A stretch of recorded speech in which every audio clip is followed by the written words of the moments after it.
आदरणीय निखिल खेमनार सर हे देखील जॉईन झालेले आहेत. दोघांचं स्वागत करतो. सर बोला ना. बागल सर. हॅलो. सर बोला, आवाज येतोय तुमचा, बोला.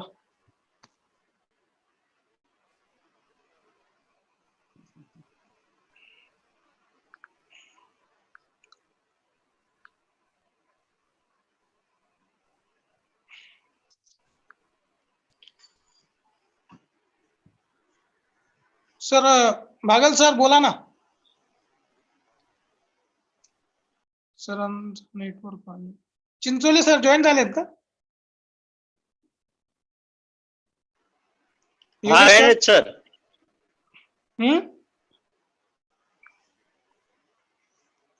हॅलो.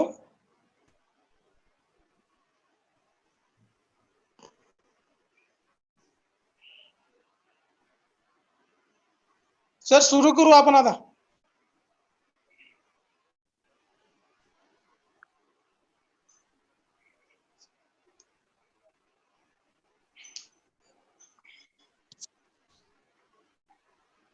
चिंचोले सर जॉईन झाले.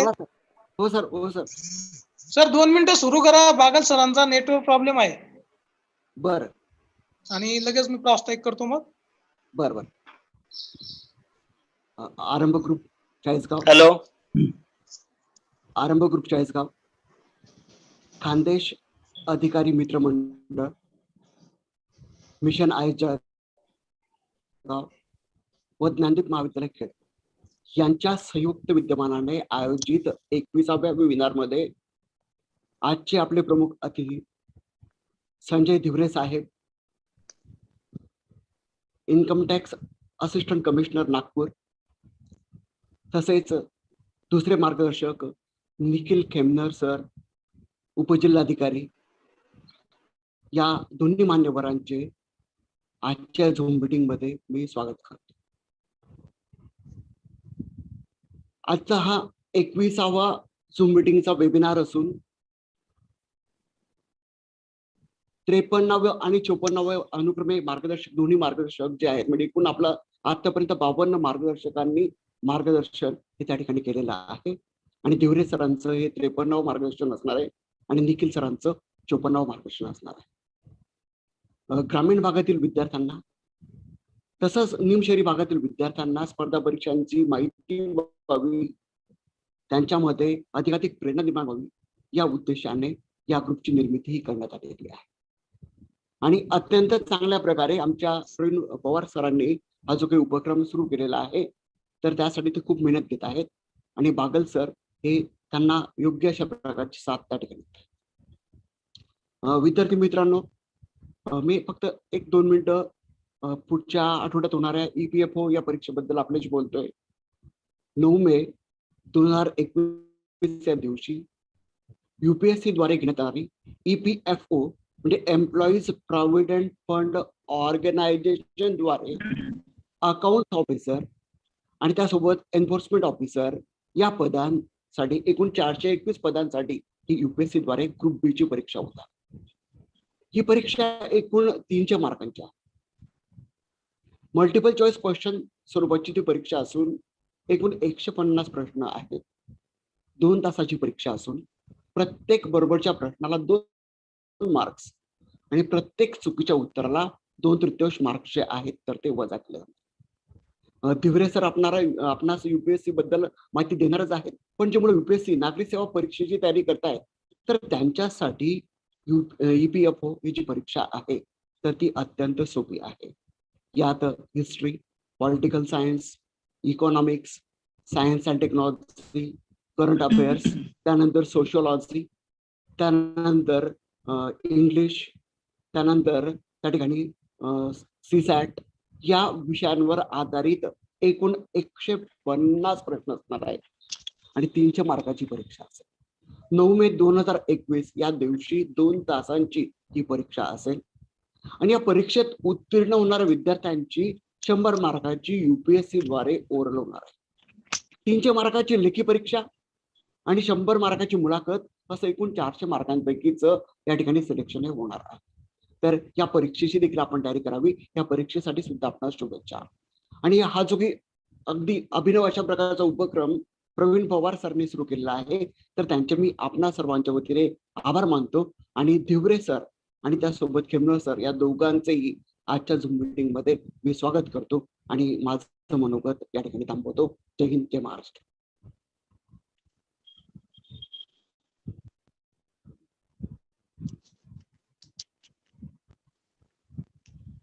हॅलो, धन्यवाद सर. आवाज येतोय का? हो, येतोय सर. आज आपल्या मीटिंगचं टार्गेट पूर्ण झालं. 100 मुलं होऊन गेली. ओके. आरंभ ग्रुप चाळीसगाव,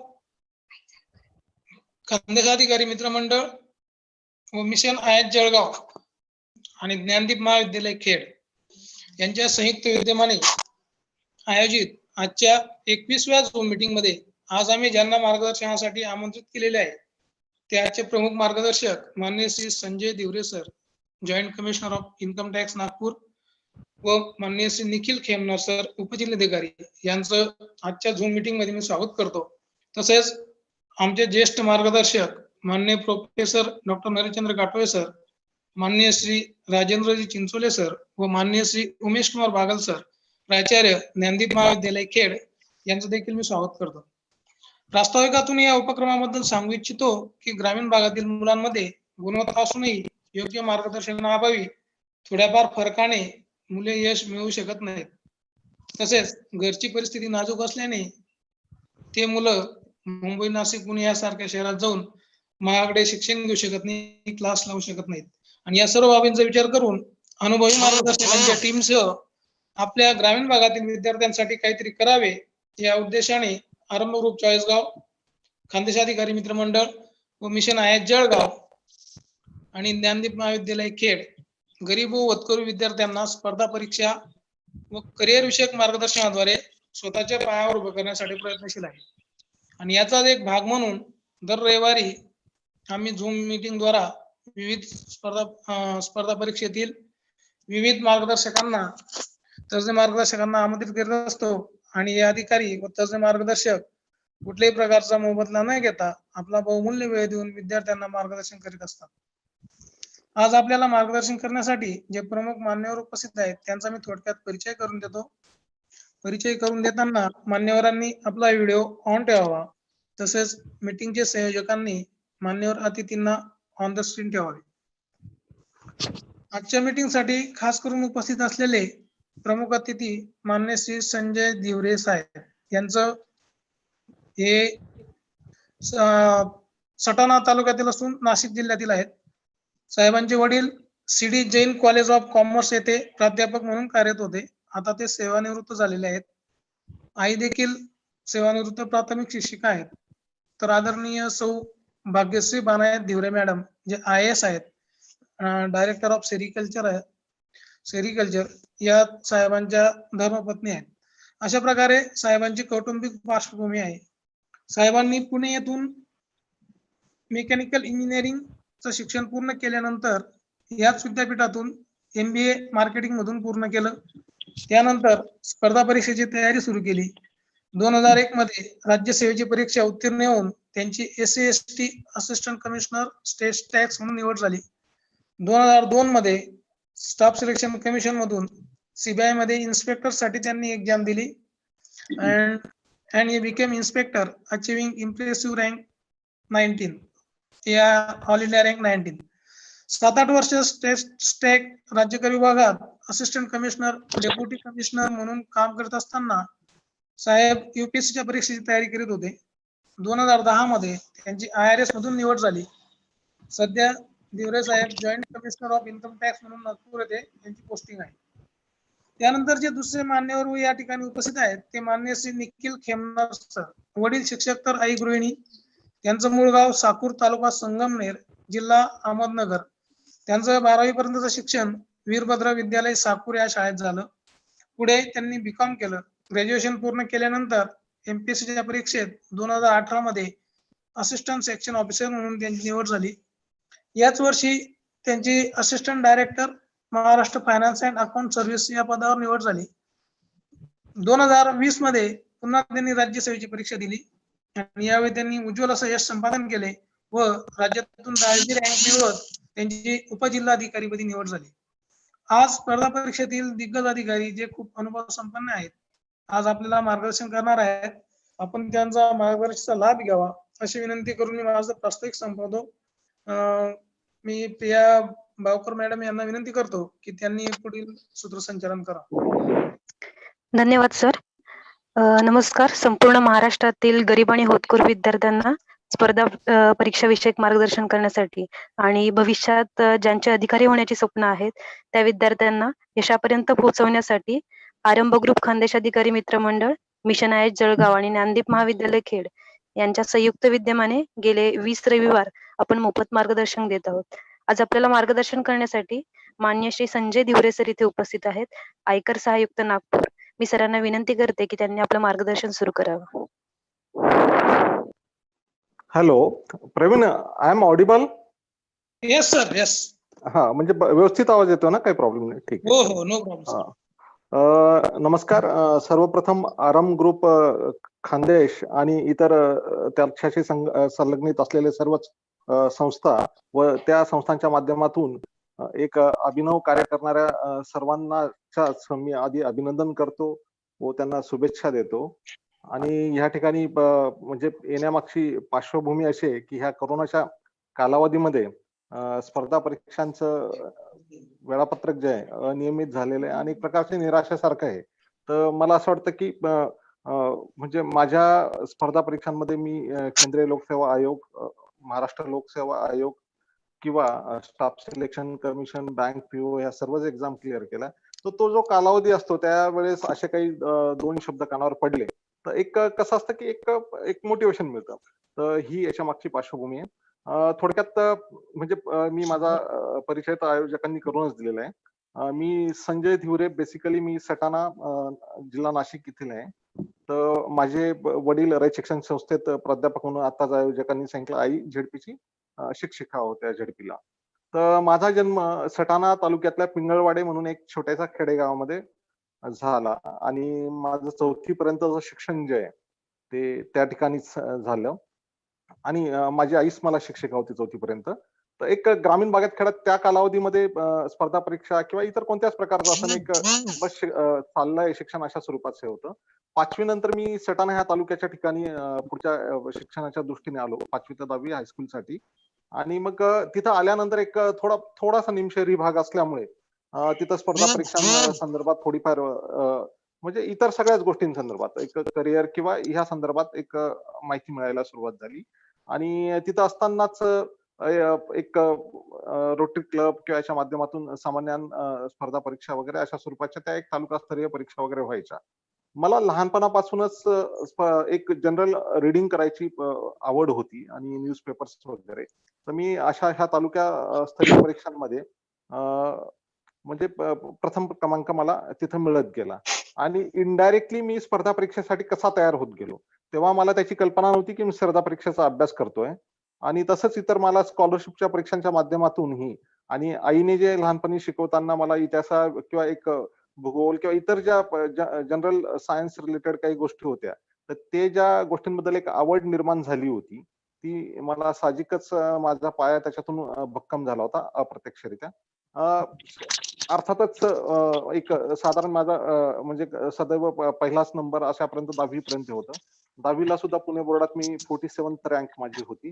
अत्यंत व्यवस्थित चाललं होतं. अभ्यासाचा एक जस्ट अभ्यास, खेळ सगळ्याच गोष्टींचा एक बॅलन्स होत होता. आणि एक जनरल आवड होती त्या पद्धतीने मी वाचन पण करत होतो. सर्व काही सुरळीत चाललं होतं मित्रांनो. पण कसं असतं की एक निमशहरी भाग होता. 11वी 12वीला कॉलेजला, ज्युनियर कॉलेजला जे शहरापासून 2-3 किलोमीटर होतं. आणि साधारणतः त्या कालावधीत माझ्या सर्वच म्हणजे माझी जे क्लासमेट्स होते एक प्रकारचं एक वेगळ्या स्वरूपाचं वातावरण निर्माण झालं आणि 11वी 12वीला अभ्यासाकडे दुर्लक्ष झालं. आतापर्यंत घरच्यांना किंवा एक सर्वसाधारण सर्वांचीच अपेक्षा होती की मी डॉक्टर बनणार आणि चांगल्या बीजे किंवा एखाद्या चांगल्या कॉलेजेसमधून गव्हर्नमेंट मेडिकल कॉलेजमधून MBBS वगैरे करणार. पण अनफॉर्च्युनेटली त्या 2 वर्षात मी लक्ष न दिल्यामुळे मला नाईलाजास्तव असतो इंजिनिअरिंगला ऍडमिशन घ्यावा लागलं. आता हे सर्वसाधारण एक ग्रामीण भागामध्ये 10वी नंतर मुलगा काय करणार, तर 12वी नंतर की इंजिनिअरिंग किंवा डॉक्टर होणार, इंजिनियर किंवा डॉक्टर होणार, अशा स्वरूपाचं एक हे असतं. आणि आपण स्वतःच्या क्षमता आपण ओळखून घेत नाही, आपण कोणत्याच फील्डमध्ये. पण अशा प्रकारे मी इंजिनिअरिंगला ऍडमिशन घेतलं. इंजिनिअरिंग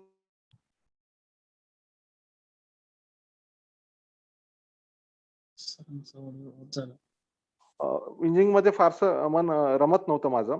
आणि मग तरी मी ते इंजिनिअरिंग करत होतो. पण मला हे जाणवत होतं, की मी अभ्यास करतोय, पास होतोय, पण हे माझं क्षेत्र नाही. इंजिनिअरिंगच्या 3rd इयरला असताना मी निर्णय घेतला, की मला आता की माझं जे फील्ड आहे, म्हणजे मला जे आवड आहे, तर त्या अनुषंगाने म्हणजे स्पर्धा परीक्षा. तोवर बऱ्यापैकी म्हणजे आपल्याला एक बाकी गोष्टींची ही जाणीव झाली होती. तर इंजिनिअरिंगच्या 3rd इयरला असतानाच स्पर्धा परीक्षांविषयी माझ्या डोक्यात मी सिरियसली करिअर करणं अशा स्वरूपाचा एक निर्णय घेतला. आणि पण इंजिनिअरिंग तर कंप्लीट करणं भाग होतं. तर 3rd इयर आणि 4th इयर बघा, की त्यावेळेस माझ्या ॲटिट्यूडमध्ये बदल झाला.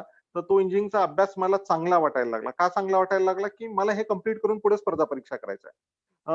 तर डिसिजन मेकिंग ही किती महत्त्वाची असते तुमच्या स्पर्धा परीक्षाच्या करिअरमध्ये, त्या दृष्टीने हे सांगू इच्छितो मी. आणि इंजिनिअरिंग माझं कंप्लीट झालं. इंजिनिअरिंगच्या फायनल इयरला असतानाच मी एमबीएची एंट्रन्स एक्झाम दिली आणि सिम्बायोसिसला ॲडमिशन मिळत होतं. माझा चांगला रँक आला होता. पण मी पुणे विद्यापीठात एमबीएला ॲडमिशन घेतलं. त्याच्या मागची पार्श्वभूमी असं, की मी असं ऐकून होतो, की जयकर वाचन कक्षामध्ये बऱ्यापैकी एमपीएससी, युपीएससीचा अभ्यास होतो. पण 12वीला थोडा परफॉर्मन्स चांगला नसल्यामुळे अ, एका कुटुंबाचंच किंवा इतर सर्वांचंच म्हणजे माझ्या ज्या अपेक्षा होत्या त्या थोड्या त्यांना म्हणजे त्याप्रती त्यांचा थोडा निगेटिव्ह व्ह्यू निर्माण झाला होता. त्यामुळे मी स्पर्धा परीक्षा करणार असं मी माझ्या घरी सांगितलं नव्हतं. एमबीएला ऍडमिशन भेटलं होतं. तिथलं कॅम्पस 100% त्या कालावधीत असायचं. 100% प्लेसमेंट मिळायची. म्हणून घरचे पण तसं थोडे रिलॅक्स झाले होते. पण मी माझा डिसिजन घेतला आणि एमबीएच्या फर्स्ट इयरला असतानाच एमपीएससीची पूर्व परीक्षाचा फॉर्म भरला आणि एक साधारणतः एमबीएची फर्स्ट इयरची एक्झाम झाल्यानंतर एक 8 दिवसाचा अभ्यास केला आणि त्याच्यामध्ये माझी एमपीएससीची पूर्व परीक्षा क्लिअर झाली. म्हणजे मी एमपीएससी दिली त्यावेळेस मला तर काही कॉन्फिडन्स नव्हता होईन, कारण त्या परीक्षांबद्दल मला जास्त कल्पना नव्हती. आणि मी एके दिवशी पेपर दिल्यानंतर सकाळी दुसऱ्या दिवशी सकाळी एमपीएससीच्या पूर्व परीक्षेचा पेपर घेऊन असं हे करत बसलो होतो. आमच्याकडे त्यावेळेस विद्यापीठामध्ये एक पेपर टाकण्यासाठी मुलगा येत होता. सबसिक्वेंटली तो नंतर पी-एस-आय पण झाला एमपीएससीतून. तर तो म्हटला, की "तू काय करतोय?" तर मी त्याला म्हटलं, की "मी एमपीएससीची पूर्व परीक्षा दिली." तर त्यानं माझा पेपर चेक केला. तो बऱ्यापैकी अनुभवी होता. त्याने सांगितलं, की "तुझे उत्तर बघितल्यानंतर तू मुख्य परीक्षेसाठी पात्र ठरणारच आहे. तरी तू मुख्य परीक्षेचा अभ्यास करावा." पण रिस्क घेणं जमत नव्हतं. मी पुन्हा एकदा एमबीएचा सेकंड इयरचा अभ्यास केला. आमचं शेड्यूलही काफी बिझी असायचं आणि एमबीएची सेकंड इयरची एक्झाम झाल्यानंतर एमपीएससीची मुख्य परीक्षा होती. एक साधारणतः मला 1 महिन्याचा कालावधी मिळाला होता आणि त्या कालावधीत मी पूर्णपणे स्वतःला झोकून दिलं. एक 12 ते 14 तास अभ्यास केला. जे वाचन कक्ष आणि माझी खोली याच्यामध्ये हे करून मी खूप चांगल्या प्रकारे अभ्यास केला त्याचा आणि मी परीक्षा दिली. तो कालावधी साधारण एमपीएससी करणाऱ्यांसाठी खूप वाईट कालावधी होता. हा माझा पहिलाच अटेम्प्ट असल्यामुळे मला त्याच्याबद्दल काही कल्पना नव्हती आणि माझा प्लॅन बी पण सक्सेसफुल तसा होताच. कारण मला इकडे कॅम्पसमधून पण जॉब मिळालाच असता. पण मग त्या पद्धतीने मी मुख्य परीक्षा दिली आणि त्यानंतर नंतर त्याचा रिझल्ट आला आणि त्यावेळेसच मी एक डिसिजन हा पण घेतला होता, की कॅम्पसमधून मी अपिअर होणार नाही. कारण पहिल्या दिवशी कॅम्पसला मला एच-सी-एल कॉम्बिनेटमध्ये माझं सिलेक्शन होत होतं. पण मी कॅम्पसमध्ये इंटरव्ह्यूला अपिअर नाही झालो. त्यांच्या रिटन एक्झाम्स वगैरे क्लिअर केल्या. पण मी अपिअर नाही झालो. कारण जर त्यावेळेस मी तिथे गेलो असतो तर मला हे करता आलं नसतं. माझ्या सर्वच मित्रांनी त्यावेळेस सांगितलं, की "हा तुझा चुकीचा निर्णय आहे." पण मला असं वाटतं, की काही डिसिजन आपण जर स्वतःवर विश्वास ठेवून घेतले, आपल्याला जर मनापासून स्वतःला वाटतंय, की आपण हे करू शकतो, तर त्या पद्धतीने मी तो डिसिजन घेतला आणि मी कॅम्पसमध्ये ती इंटरव्ह्यू दिली नाही आणि इकडच्या पण त्यावेळेस आयोगाचे दोन्ही अध्यक्ष अटकेत होते. माजी अध्यक्ष पण आणि हे. त्यामुळे एक सी सिंग नावाचे ब्युरोक्रॅट होते आणि ते आयोगाचे अध्यक्ष म्हणून त्यांची नियुक्ती केली होती आणि त्यांच्या कालावधीत हे झाला.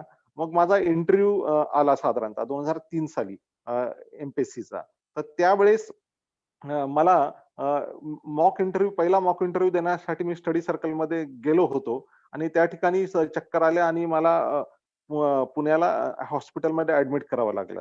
तर मी डॉक्टरांना म्हणत होतो, कारण मला तो व्हर्टिगोचा त्रास सुरू झाला होता आणि मला नीट बसताही येत नव्हतं. डॉक्टर म्हणे की तू कुठे जाऊ शकत नाही. आणि त्याच अवस्थेत विदाऊट एनी मॉक देता मी इंटरव्ह्यूला अपिअर झालं. अनफॉर्च्युनेटली एमबीए असून सुद्धा, सगळं असून सुद्धा मला इंटरव्ह्यूला खूप कमी मार्क मिळाले. रिझल्ट लागला. मी विचार करत होतो की क्लास 2 ची कोणती तरी एक शेवटची पोस्ट मिळावी आणि ती पोस्ट जरी मिळाली तर मी पुन्हा एकदा एमपीएससी देईन. पण जेव्हा रिझल्ट समजला तर त्याच्यामध्ये मला क्लास 1 मिळालं होतं. त्या वर्षी डेप्युटी कलेक्टरच्या जागा नव्हता. त्यामुळे आणि म्हणून असिस्टंट कमिशनर सेल टॅक्स ही माझी म्हणजे पहिला प्रिफरन्स होता आणि तो मला मिळालेला होता. मग त्यानंतर म्हणजे खूप आनंदाचे ह्या कालावधीत घडलेल्या घटना असा, की हा जो मधला कालावधी होता अत्यंत निगेटिव्ह स्वरूपाचे हे म्हणजे आज मी जेव्हा बघतो कोविडच्या अनुषंगाने एक्झाम्स वगैरे पोस्टपोन होतात, एक नैराश्य येतं. तर त्यावेळेस सुद्धा 2001 साली पूर्व परीक्षा झाली, 2 साली मुख्य परीक्षा झाली आणि 3 साली इंटरव्ह्यू झाली होती. तर त्यावेळेस मला एका बी-एड कॉलेजच्या प्रिन्सिपल मॅम होत्या श्रीरामपूरला. त्यांनी एक सांगितलेली गोष्ट मी त्यांना म्हटलं, की अशा स्वरूपाचं वातावरण आहे. आयोगाचे दोन्ही अध्यक्ष अटकेत आहे. तर त्यांनी मला एक सांगितलं होतं, की जगात अजून सुद्धा चांगले लोक जास्त आहेत म्हणून जग चाललंय आणि ही जी परीक्षा पद्धती आहे त्याच्यावर पूर्ण विश्वास ठेवून आपण हे केलं पाहिजे. आपल्या हातात जे आहे ते आपण केलं पाहिजे म्हणजे अभ्यासाकडे लक्ष दिलं पाहिजे.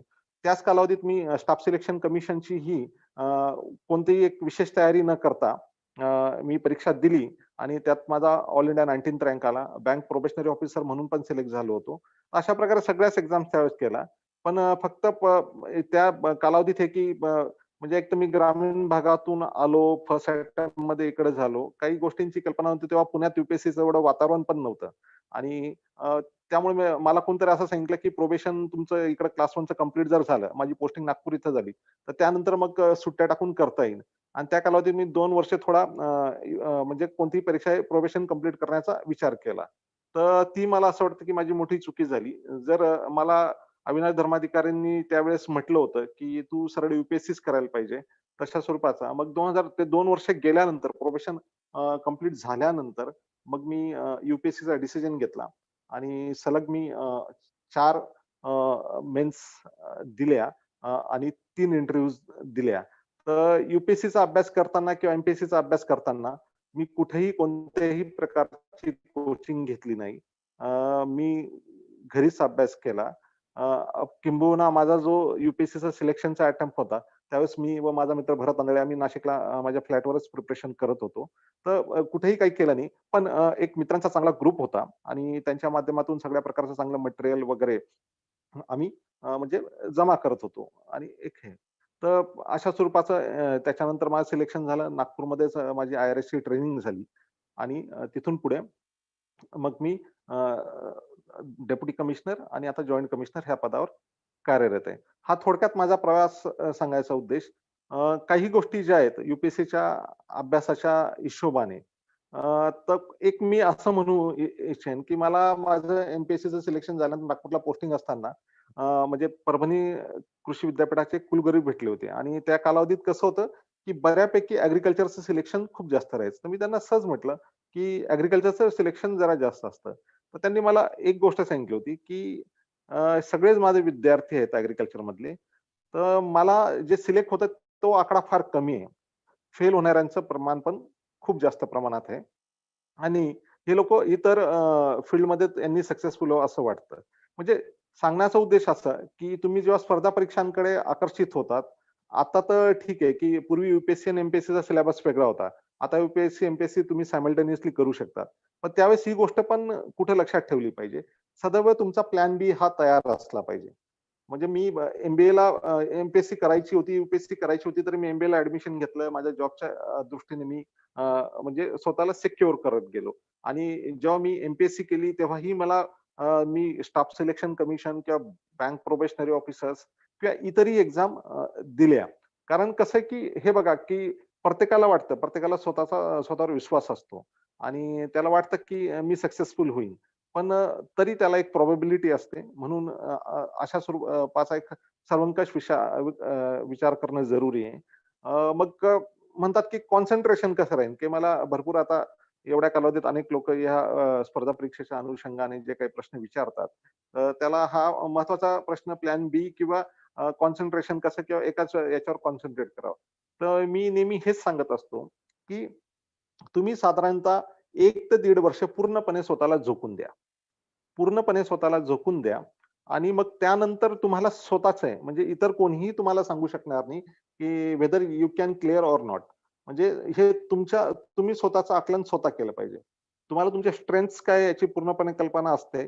त्यामुळे तुम्ही होऊ शकता की नाही. आणि दुसरं एक मी हे सांगेन या ठिकाणी, की तुम्ही म्हणजे पूर्ण वेळ फक्त त्याचाच विचार करा. त्याचा विचार करा. तुम्ही खूप हार्ड वर्क करणं फार जरुरी आहे याच्यामध्ये. हार्ड वर्कला सबस्टिट्यूट नाही आहे. आणि कोणी जर म्हणत असेल, UPSCच्या अनुषंगाने मी बोलतो, की एक फक्त 12वी पास झालं म्हणजे एक असा ट्रेंड आता आपल्या ग्रामीण भागात त्यावेळेस होता. आत्ताचा मला सध्या काही माहित नाही, कारण मी इतक्या वर्षापासून नागपुरातच पोस्टेड आहे म्हणून, की कोणी आजूबाजूचं कोणी झालं किंवा हे झालं तर आपण होऊ शकतो, असं काही नसतं. याच्यासाठी एक वेगळ्या प्रकारचा अॅक्युमन असतो आणि ते तुम्हाला लक्षात येतं. म्हणजे स्पर्धा परीक्षेच्या फील्डमध्ये पडल्यानंतर तो लक्षात येतो. म्हणजे माझ्यासमोर असे 2 एक्झाम्पल त्या कालावधीतले होते, की ते बऱ्यापैकी बोर्डात वगैरे आलेले पण होते आणि ते यूएसमध्ये चांगला जॉब करत होते इंजिनिअरिंगनंतर. आणि त्यांनी पाहिलं, की इकडे म्हणजे इकडे आल्यानंतर पुन्हा त्यांनी UPSC, MPSC करायचा प्रयत्न केला.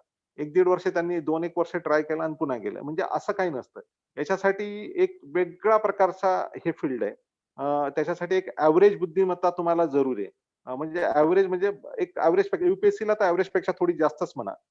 तुम्ही एव्हरेज असाल तर तरी MPSC क्लास 1 होऊ शकतात. आणि MPSC, PSI, STIच्या अनुषंगाने तर मी हे सांगेन, की तुम्ही जर एक ग्रॅज्युएशन केलं, तर त्यानंतर हार्ड वर्क करून तुम्ही पास होऊ शकतात. हे एक्झाम्पल्स हे मी सांगण्याचा उद्देश आहे, अशा प्रकारचे एक्झाम्पल्स मी बघितले इतक्या अनेक वर्षामध्ये.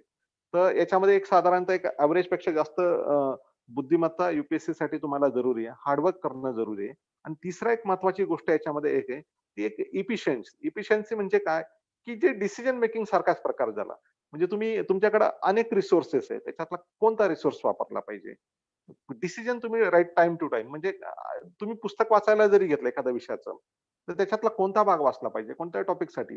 हे जे निर्णय तुमची घ्यायची क्षमता आहे, कोणत्या टॉपिकसाठी किती वेळ अलॉट केला पाहिजे, ह्या ज्या गोष्टी आहेत, याला एक इफिशियन्सी म्हणून या 3 गोष्टींचा जर तुमचा संगम असला, तर तुम्ही होऊ शकतात.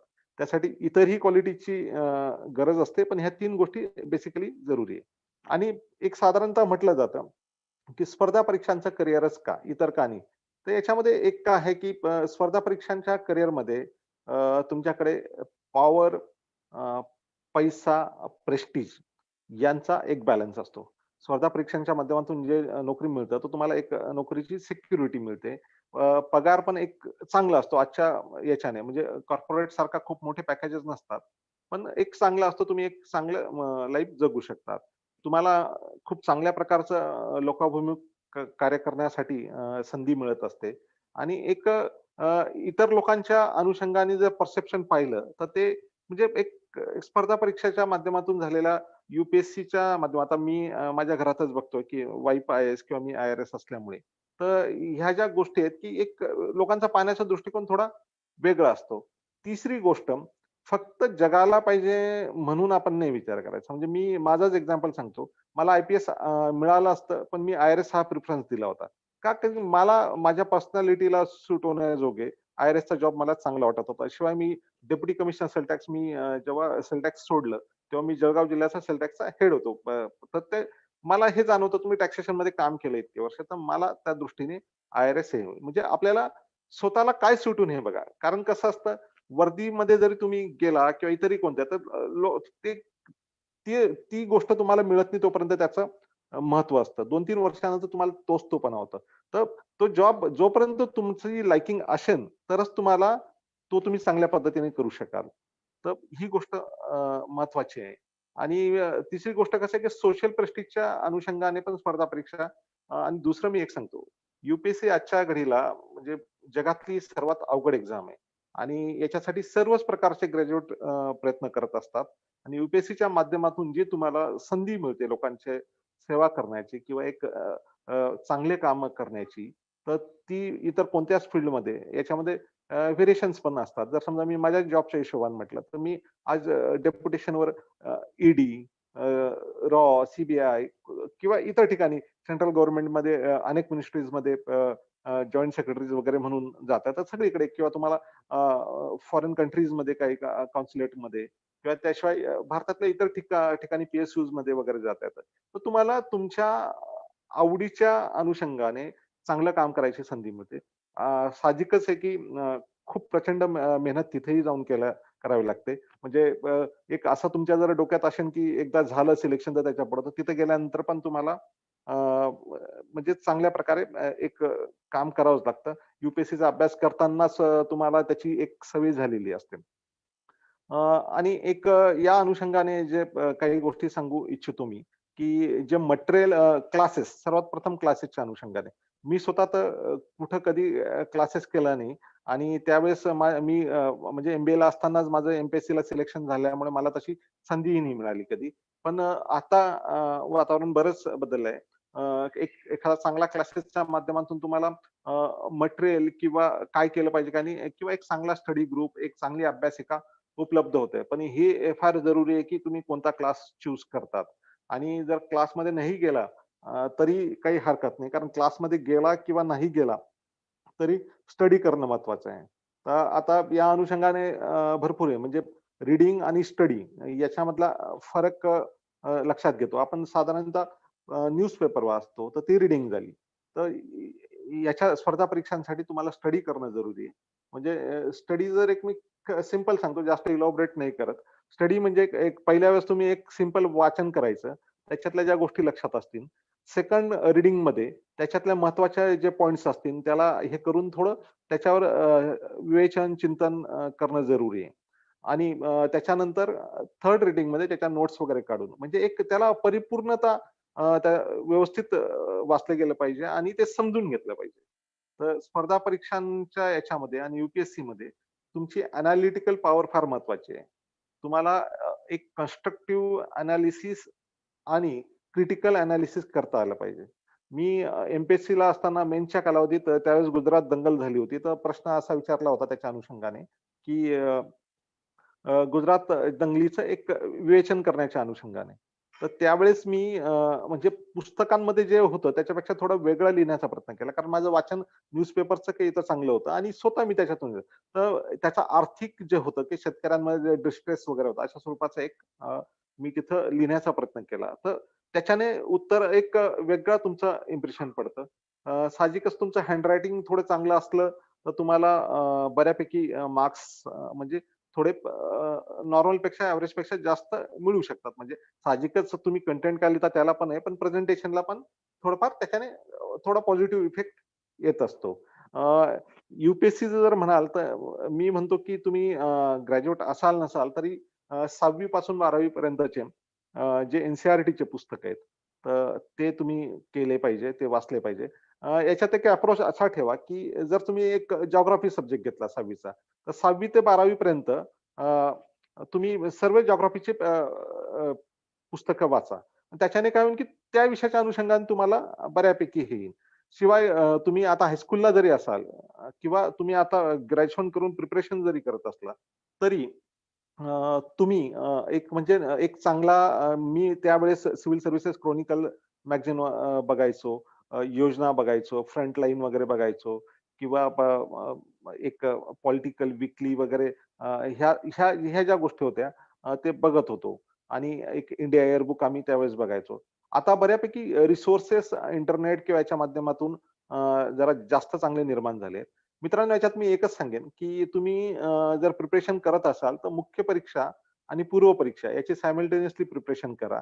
कारण आजकाल अनियमित शेड्यूल झाले. UPSCचं तरी बऱ्यापैकी नियमित आहे, पण MPSCच्या अनुषंगाने मी बोलतो. तर अशा प्रकारे तुम्ही त्याचा अभ्यास करायला सुरुवात केली पाहिजे. तर याच्यामध्ये पुस्तकांची निवड फार महत्वाची आहे. परीक्षेच्या आधीचा जो कालावधी असतो साधारणतः 15 दिवस, तर तो त्या कालावधीत आपल्याला काय करायचं याची आपण आधीच प्लॅनिंग करून ठेवली पाहिजे.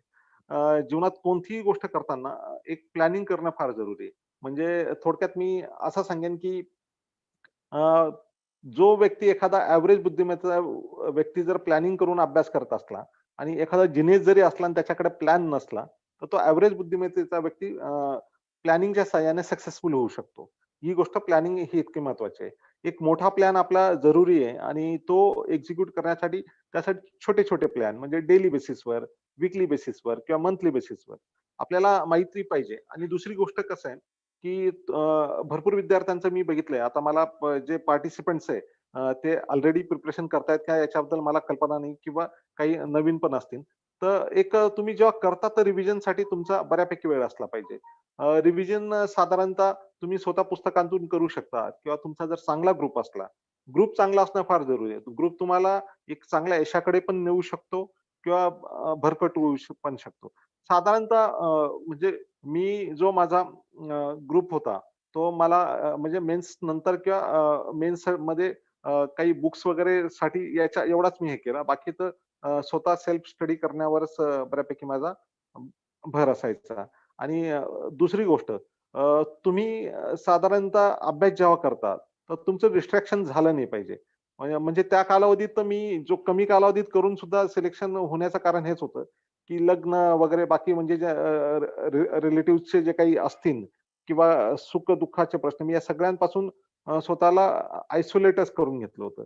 त्याच्याने होतं काय वेळ किती जातो याच्यापेक्षा ना तुमचं माइंड डिस्ट्रॅक्ट होतं. साधारणतः तुम्ही जेव्हा दिवसा अभ्यास करत असतात, तेव्हा जो गॅप घेतात म्हणजे एक साधारणतः 1 तास अभ्यास केला त्यानंतर 5 मिनिटाचा गॅप घेतात. त्या कालावधीत सुद्धा तुम्ही शांत बसलं पाहिजे, मेडिटेशन केलं पाहिजे. त्या कालावधीत जर तुम्ही कोणाला फोन केला तर तुमचं माइंड डिस्ट्रॅक्ट होईल. तर ह्या गोष्टी थोडं तुम्ही लक्षात घेतल्या पाहिजे. जोपर्यंत तुम्ही अशा स्वरूपाचा काही त्याग करणार नाहीत, तोपर्यंत तुम्हाला म्हणजे ते यश मिळणार नाही.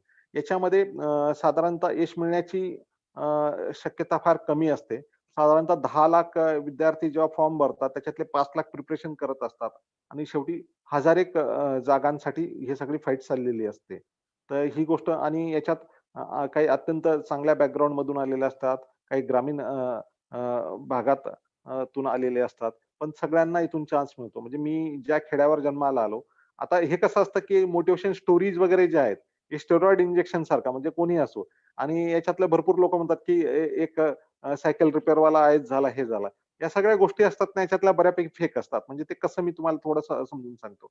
ठीक आहे, त्याच्या लहानपणी तो अत्यंत गरिबीतून आलेला असतो. पण जेव्हा तो यू-पी-एस-सी करत असतो, तो एखाद्या आय-आय-टी मधून आलेला असतो किंवा इंजिनिअर असतो. म्हणजे त्याचं नंतरचं जे बॅकग्राऊंड असतं, ते बऱ्यापैकी सुधरून गेलेलं असतं. तर ही गोष्ट लक्षात घ्या. तर ह्या मोटिव्हेशन पर्यंत काही गोष्टी ठीक आहेत. पण त्याच्या पुढचं युद्ध तुम्हालाच लढायचं आहे. कोणी काही झाला म्हणून आपण होऊ याच्यापेक्षा आपण स्वतःला जज केलं पाहिजे. आणि सगळ्यात महत्त्वाचं आय-ए-एस होणं किंवा एम-पी-एस-सीच्या माध्यमातून क्लास 1 होणं किंवा इतर काही स्पर्धा परीक्षा याच्यापेक्षा आपण जीवन जगायला कसं लायक बनू. एक डिसिप्लिन्ड लाईफ जगणं फार जरुरी आहे. एक मी तुम्हाला सांगतो यू-पी-एस-सी किंवा एम-पी-एस-सीचा अभ्यास जर चांगल्या प्रकारे जर केला तुम्ही, तर त्याच्यातून तुम्ही एक चांगले जॉबसाठी तयार होतात. म्हणजे आय नो इट की माझ्यासोबत काही यू-पी-एस-सी करणारे काँग्रेसचे प्रवक्ते आहेत किंवा काही मंत्र्यांकडे पी-एस म्हणून काम आहे. म्हणजे त्यांनी त्यांच्या हुशारीचा कारण काय ते वाया नाही जात. ते तुम्ही हे केलं पाहिजे. आणि जेव्हा मी यू-पी-एस-सी किंवा एम-पी-एस-सी केली, तेव्हा मी स्टाफ सिलेक्शन, बँक पी-ओ किंवा इतरही ठिकाणी जॉबचं हे केलं. म्हणजे आपल्याला आपले प्लॅन्स तयार ठेवले पाहिजे. साधारणतः पहिला 1-1.5-2 वर्ष जो आहे, तो खूप सिरियसली अभ्यास करा. त्या कालावधीत आपल्याला आपल्या क्षमता कळून जातात आणि त्याच्यानंतर मग सायमल्टेनियसली प्लॅन बी, सी ॲक्टिव्हेट करून त्या पद्धतीने तुम्ही केलं पाहिजे. काही-काही ज्या मिसकन्सेप्शन्स आहेत, म्हणजे मी मराठीतून देऊ शकतो का? नाही देऊ शकत. तर अशा चुका होतात. म्हणजे माझ्या स्वतःच्या बाबतीत मी यू-पी-एस-सीचा पहिला अटेम्प्ट जो दिला, तो मी मराठी माध्यमातून कारण मला असं वाटत होतं मी एम-पी-एस-सी मराठीतून दिली. म्हणजे मी इंग्लिश लिहिण्यात मी लिहू शकत होतो. पण फक्त एम-पी-एस-सी मी फर्स्ट अटेम्प्ट मध्ये क्लिअर झालो चांगल्या रँकने आणि मला असं वाटलं की मेन्स मी मराठीतून लिहिली होती त्यावेळेस. तर आता आपण यू-पी-एस-सी द्यावी. पण मला एक मित्रांनी नंतर सांगितलं की जेव्हा इंग्लिशमधून देतात, तर त्याचा चांगलं होतं. मी सेकंड अटेम्प्ट पासून इंग्लिशमधून द्यायला सुरुवात केली आणि त्याच्यानंतर प्रत्येक अटेम्प्टला मी एक इंटरव्ह्यूला पोहोचलो. तर ह्या काही गोष्टी आहेत. पण काही लोकांचं अलग आहे, की ते म्हणतात की मराठीतून लिहून पण ते सिलेक्ट झाले आहेत वगैरे.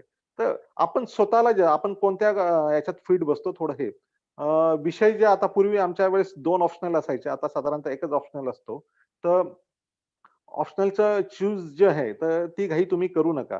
साधारणतः क्लासेसमध्ये तुम्हाला सांगण्यात जातं की तुम्ही ऑप्शनल वगैरे कारण ते त्यांच्या पण एक लक्षात घ्या सुरुवातीला तुम्ही जीएसचा अभ्यास करायला सुरुवात करा. जीएसचं एनसीईआरटीचे पुस्तकं आणि त्याच्यानंतर मग स्पेशलाइज पुस्तकं किंवा इतर मॅगझिन्स वगैरे. तर त्या जीएसचा अभ्यास 5-6 महिने झाल्यानंतर म्हणजे तुम्ही जर वेल इन ॲडव्हान्स एमपीएससी, यूपीएससीची प्रिपरेशन करत असाल, तर त्यानंतर तुम्ही ऑप्शनलचा विचार करा. कारण तोपर्यंत तुम्हाला त्याच्यातली बऱ्यापैकी माहिती आलेली असते आणि कोणतं ऑप्शनल आपल्याला सूट होईल याचा तुम्ही एक चांगल्या प्रकारे एक डिसिजन पण घेऊ शकत असतात. वेळ वाया न घालणं मी या संदर्भात आधीच म्हटलेलो आहे. आणि जेव्हा तुम्ही लढत असता, तर हे कुठे विसरू नका, की तुमचे आई-वडील किंवा सर्वच लोकांच्या तुमच्याकडून अपेक्षा असतात. स्पर्धा परीक्षांबद्दल काही निगेटिव्ह हे पण आहे. म्हणजे आय विल जस्ट टेल की माझा एमपीएससीची मेन्स झाली होती आणि इंटरव्ह्यूचा कालावधी त्या कालावधीत मी आधीच सांगितल्याप्रमाणे आयोगाच्या दोन्ही अध्यक्ष अटकेत होतं. तर मी एका लग्नाला गेलो होतो. तर तिथं माझे एक रिलेटिव्ह मला भेटले म्हणजे डिस्टंट रिलेटिव्ह दूरचे. तर ते मला म्हटले की एमपीएससीचा रिझल्ट लागला तो XYZ कोणीतरी तो क्लास 1 अधिकारी झाला आणि तुझा कसा अजून नाही लागला. म्हणजे अशा स्वरूपाच्या निगेटिव्ह प्रकारच्या चर्चा करणारे किंवा असं पण एक होऊ शकतं. तर तुम्ही याच्याकडे दुर्लक्ष केलं पाहिजे. ह्या सगळ्या गोष्टींकडे दुर्लक्ष करून आपल्या ध्येयावर आपण हे ठेवलं पाहिजे. कुठं थांबलं पाहिजे ह्या डिसिजन तुम्हालाच घ्यावा लागणार आहे. नोकरी करता सुद्धा तुम्ही ॲब्सोल्युटली चांगल्या प्रकारे करू शकतात. म्हणजे अनेक रेल्वेमध्ये टीसी असलेले व्यक्ती आय-एएस झालेले पण एक्झाम्पल्स आहेत. तर म्हणजे तुम्ही नोकरी करता करू शकतात. हे पण त्याच्यातून एक प्रश्न आला होता म्हणून मी म्हटलं. तर मला असं वाटतं बऱ्याच गोष्टी आहेत. याच्यातले जे काही सिरियसली करणारे असतील, तर I will share my number with Pravinji. तुम्ही त्यांच्यामार्फत म्हणजे तुमचे काही स्पेशलाइज हे असतील तर तुम्ही कधीही मला विचारू शकतात. अ, आता प्रश्न जर काही असतील तर तुम्ही विचारा मी ते उत्तर देण्याचा प्रयत्न करेन. Hello? Hello?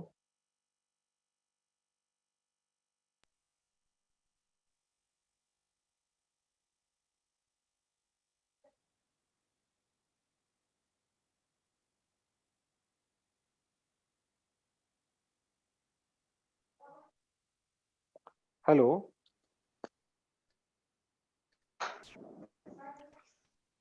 Chat hello box मध्ये सर. हॅलो?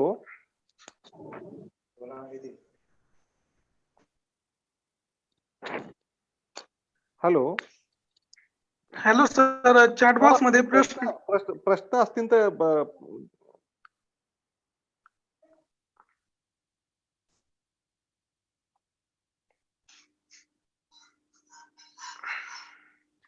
हॅलो सर, आवाज येतोय?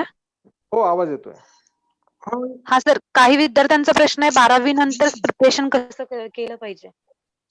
हे बघा डिप्रेशन 12वी नंतर कसं आहे? मी एक तुम्हाला या अनुषंगाने एकच सांगू इच्छेन तुम्ही हायस्कूल म्हणजे अंकुर गर्ग जे 2003-4 ला कधीतरी यूपीएससी टॉपर होते. ते हे स्टार्टेड फ्रॉम 7th स्टँडर्ड. तर तुम्ही कधीही करू शकतात आणि 12वी नंतर जर म्हणाल, तर 12वी नंतर मी तुम्हाला एक गोष्ट सांगतो, की आधी तुमचं जे ग्रॅज्युएशन आहे, ते बऱ्यापैकी चांगल्या प्रकारे झालं पाहिजे या गोष्टीवर तुम्ही हे करा. 12वी नंतर तुम्ही पूर्णपणे यूपीएससीची तयारी करण्यास सुरुवात करा असं नाही मी म्हणणार. हॅलो. पण त्यावेळेस तुम्ही एक न्यूज तुम्ही बघू शकतात. एक न्यूजपेपर थोडा बऱ्यापैकी न्यूजपेपर मधले पण कोणता पार्ट वाचला पाहिजे हे महत्वाचं आहे. संपादकीय किंवा इतर जे काही तुमच्या यूपीएससीच्या अभ्यासाचं. याच्यात एक गोष्ट लक्षात घ्या 12वी नंतर जर तुम्हाला सिरियसली करायचं असेल आणि तुमचा म्हणजे इंटेलिजन्स बऱ्यापैकी चांगला असेल, तर तुम्ही एक गोष्ट करू शकता, की त्याच्यामध्ये एक चांगलं मॅगझीन वगैरे स्वतःला लावून घेऊ शकतात आणि दुसरी गोष्ट जी स्पर्धा परीक्षा तुम्हाला द्यायचं आहे, तर त्याचा तुम्ही सिलेबस बघा. आणि जेव्हा ग्रॅज्युएशन नंतर तुम्ही कराल, तर मी सुरुवातीला म्हणतो, की मी तर सगळ्यांना सांगत असतो, 1 महिना तुम्ही डेली सिलेबस बघा. कारण सिलेबस बघाल तो आत्मसात झाला पाहिजे. तो आत्मसात झाला तर त्याच्या अनुषंगाने तुम्ही कराल. जीएस फार त्याच्यात इम्पोर्टंट आहे. आताचा जो हे तर 12वी नंतर करताना एक चांगला न्यूजपेपर वाचा, काही मॅगझिन्स जर वेळ मिळत असेल तर ते वाचा आणि डेली न्यूज तुम्ही हे करा. फक्त ऐका त्याच्यावर थोडं म्हणजे एनालिसिस करायला पण सुरुवात केली पाहिजे असं मला वाटतं. पण सिरियसली पूर्ण वेळ अभ्यास 12वी नंतर करू नका. तुमच्या ग्रॅज्युएशनकडे हे लक्ष द्या. हेच मी सांगेन.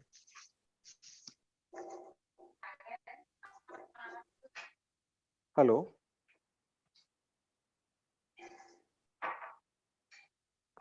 एक राजेश पावरा यांनी बुक लिस्टच्या अनुषंगाने प्रश्न केलाय. तर मी ती बुक लिस्ट जे आहे ते जर मला एक मेसेज जर केला तर मी बुक लिस्ट मेसेज करून देईन. एनसीईआरटीच्या अनुषंगाने एक प्रश्न आहे.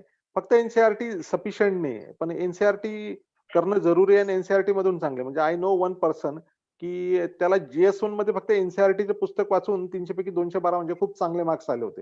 पण फक्त एनसीईआरटी सफिशियंट नाही, पण बेस पक्का होण्यासाठी एनसीईआरटी खूप चांगली आहे.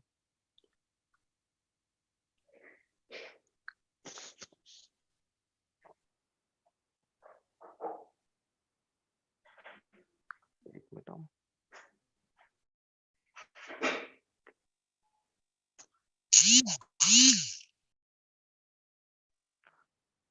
प्रश्न विचारायचा का कोणाला?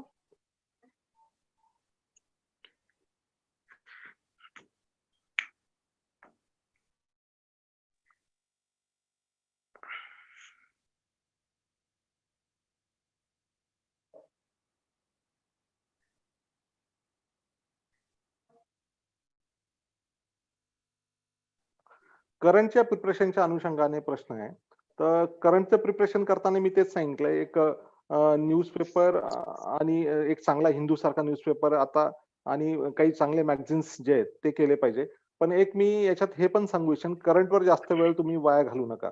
कारण करंटचा सिलेबस तो खूप जास्त असतो आणि करंटचं करताना तुम्ही एक लक्षात ठेवा, हळूहळू करंटसाठी तुम्ही टाइम वाढवत चला. सुरुवातीला जेव्हा कराल तेव्हा तुम्ही जीएस किंवा तुमचं ऑप्शनल याच्या अनुषंगाने सुरुवात करा आणि जशी जशी परीक्षा जवळ येईल किंवा इंटरव्ह्यू जवळ येईल त्या अनुषंगाने करंटसाठी तुम्ही टाइम थोडा जास्त द्यायला पाहिजे.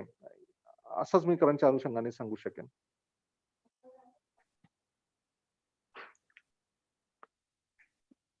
प्रश्नाच्या याच्यात एक मिनिट.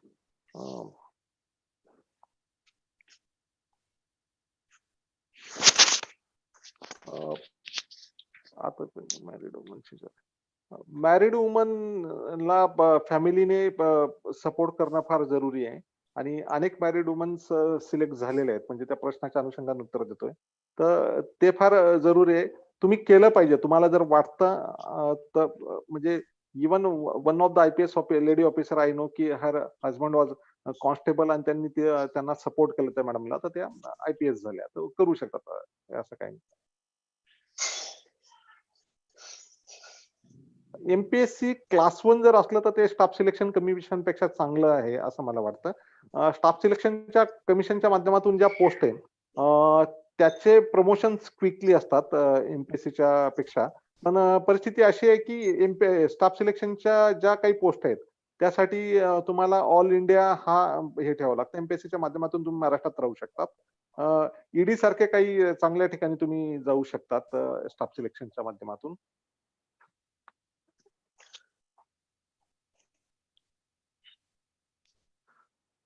एसएससी साठी स्टाफ सिलेक्शन कमिशन साठी मी काही असा वेगळा अभ्यास केला नव्हता.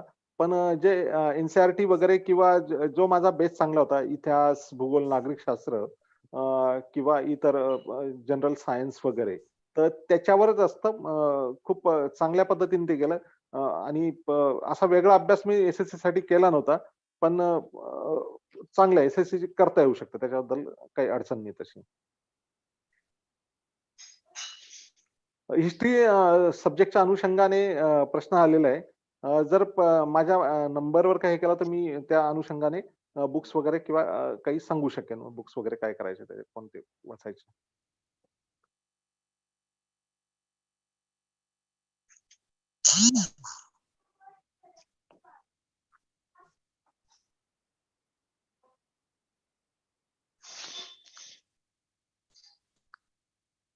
फार्मसी नंतर जसे बाकी ग्रॅज्युएट करतात तशाच स्वरूपाचं केलं पाहिजे.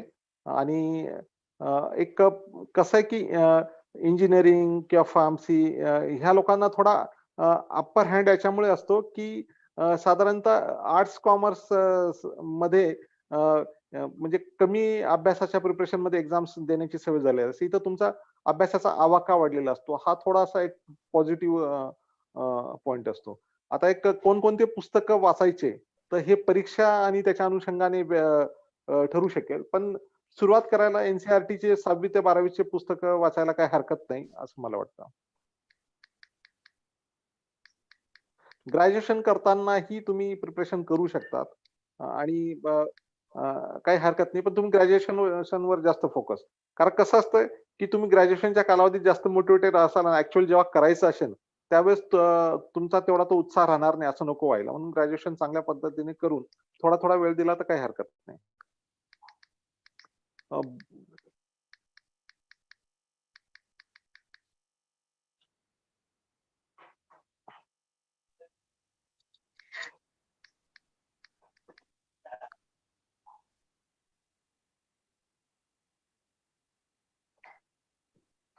ओके, ठीक आहे. सरांकडे अजून काही विद्यार्थ्यांचे क्वेश्चन्स आहेत. तुम्ही ते सरांना डिरेक्टली विचारू शकता. सरांनी तसं तुम्हाला परमिशन दिलेली आहे. धन्यवाद सर. मान्य श्री संजय दिवरे सर, आयकर सहाय्यक नागपूर, यांनी आपल्याला अगदी त्यांच्या शाळेपासूनचा अधिकारी होईपर्यंतचा प्रवास अगदी मेहनतीचा कसा होत आहे त्यांच्या वक्तव्यातून आपल्याला समजलंच आहे. सर, तुमच्या प्रवासातून नक्कीच आपले विद्यार्थी प्रोत्साहित होतील. परीक्षेतील वास्तविकता सरांनी सांगितली आणि प्रत्येक परीक्षेला महत्त्व दिलं पाहिजे आणि त्यानुसारच त्याचा स्टडी कसा केला पाहिजे याचं मार्गदर्शन सरांनी अगदी अनमोल शब्दात केलं आहे. प्लॅन बी बनवला पाहिजे आणि आपली क्षमता लक्षात घेऊन प्रत्येकाने तयारी केली पाहिजे, असा उद्देश देखील सरांनी दिलेला आहे. सर, धन्यवाद तुमच्या मार्गदर्शनाबद्दल. तर उपजिल्हाधिकारी तर मी विनंती करते की तुम्ही तुमचं मार्गदर्शन सुरू करावं. Thank you.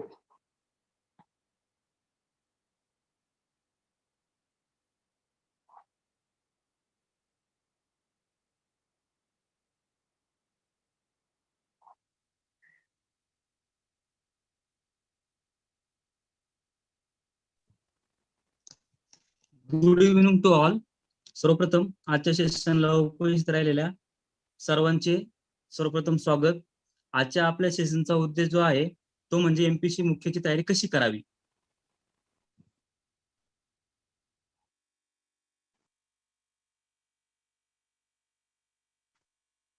Good evening to all. सर्वप्रथम आजच्या सेशनला उपस्थित राहिलेल्या सर्वांचे स्वागत. आजच्या आपल्या सेशनचा उद्देश आहे तो म्हणजे एमपीसी मेनची तयारी कशी करावी. तर सर्वात प्रथम कोणत्याही कॉम्पिटिटिव्ह एक्झामची तयारी करताना 4 सूत्र तुम्ही नेहमी लक्षात ठेवा. पहिलं म्हणजे पॉझिटिव्हिटी. नेहमी पॉझिटिव्ह राहायचं. आपल्या अभ्यासाशी आणि आपल्याला आउटकम मिळेलच याबद्दल तुम्ही नेहमी पॉझिटिव्ह राहत जा. दुसरी गोष्ट म्हणजे ऑप्टिमिझम. तिसरी म्हणजे कंटिन्युटी, कॉन्फिडन्स आणि पेशन्स. या 5 गोष्टी असेल तर तुम्ही नक्कीच यशस्वी व्हाल. मला एमपीसी पूर्व एक्झाम झाल्यानंतर बरेचसे फोन आले. त्यामध्ये मुलांनी विचारलं की कट ऑफ किती लागेल, सर माझा 4 महिन्यामध्ये अभ्यास होईल का, सर मला मराठी आणि इंग्लिश जमेल का. तर मी एकच तुम्हाला सांगू इच्छितो का सर्व काही जमू शकतं आपल्याला, आपण फक्त पॉझिटिव्ह राहायला पाहिजे. जर तुम्ही नकारात्मक राहिला तर तुमचा जो काही परफॉर्मन्स आहे तो नक्कीच 20 ते 25% कमी होईल. पण जर तुम्ही तोच परफॉर्मन्स पॉझिटिव्हली बघितला तर 10 ते 15% आपला परफॉर्मन्स नक्कीच वाढतो. Being positive is a good sword of exam. नेहमी सकारात्मक राहणे हे परीक्षेचं मुख्य शस्त्र आहे, लक्षात ठेवा. आता हल्ली काय झालं आहे, 30 ते 40 मुलं असतात, त्यांना भरपूर मार्क्स आले आहेत, 225 230. तर मुलं काय इमेजिन करतात का कट ऑफ खूप हाय लागेल. परंतु मुलांना लक्षात ठेवा, फक्त 25 ते 30 मुलं सिलेक्ट करायचे नाहीत, आयोगाला 3200 मुलं सिलेक्ट करायचे आहेत.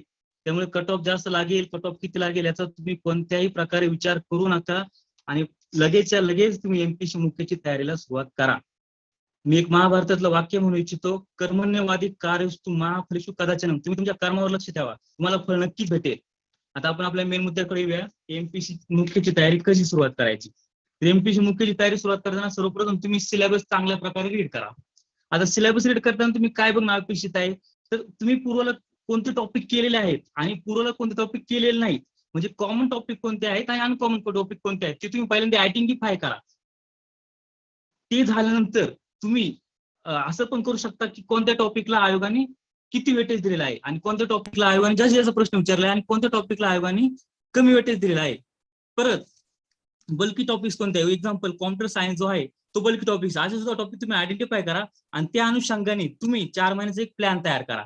तर तुम्हाला सुरुवातीला कोणते टॉपिक्स घ्यायचे आहेत, नंतर कोणते घ्यायचे आहेत, त्याचे सर्टिफिकेशन करा. मी तर सांगू इच्छिल का जे काही अनकॉमन टॉपिक आहे त्यामध्ये मराठी आहे, इंग्लिश आणि GS3 ह्या टॉपिक पासून तुम्ही सुरुवात करू शकता.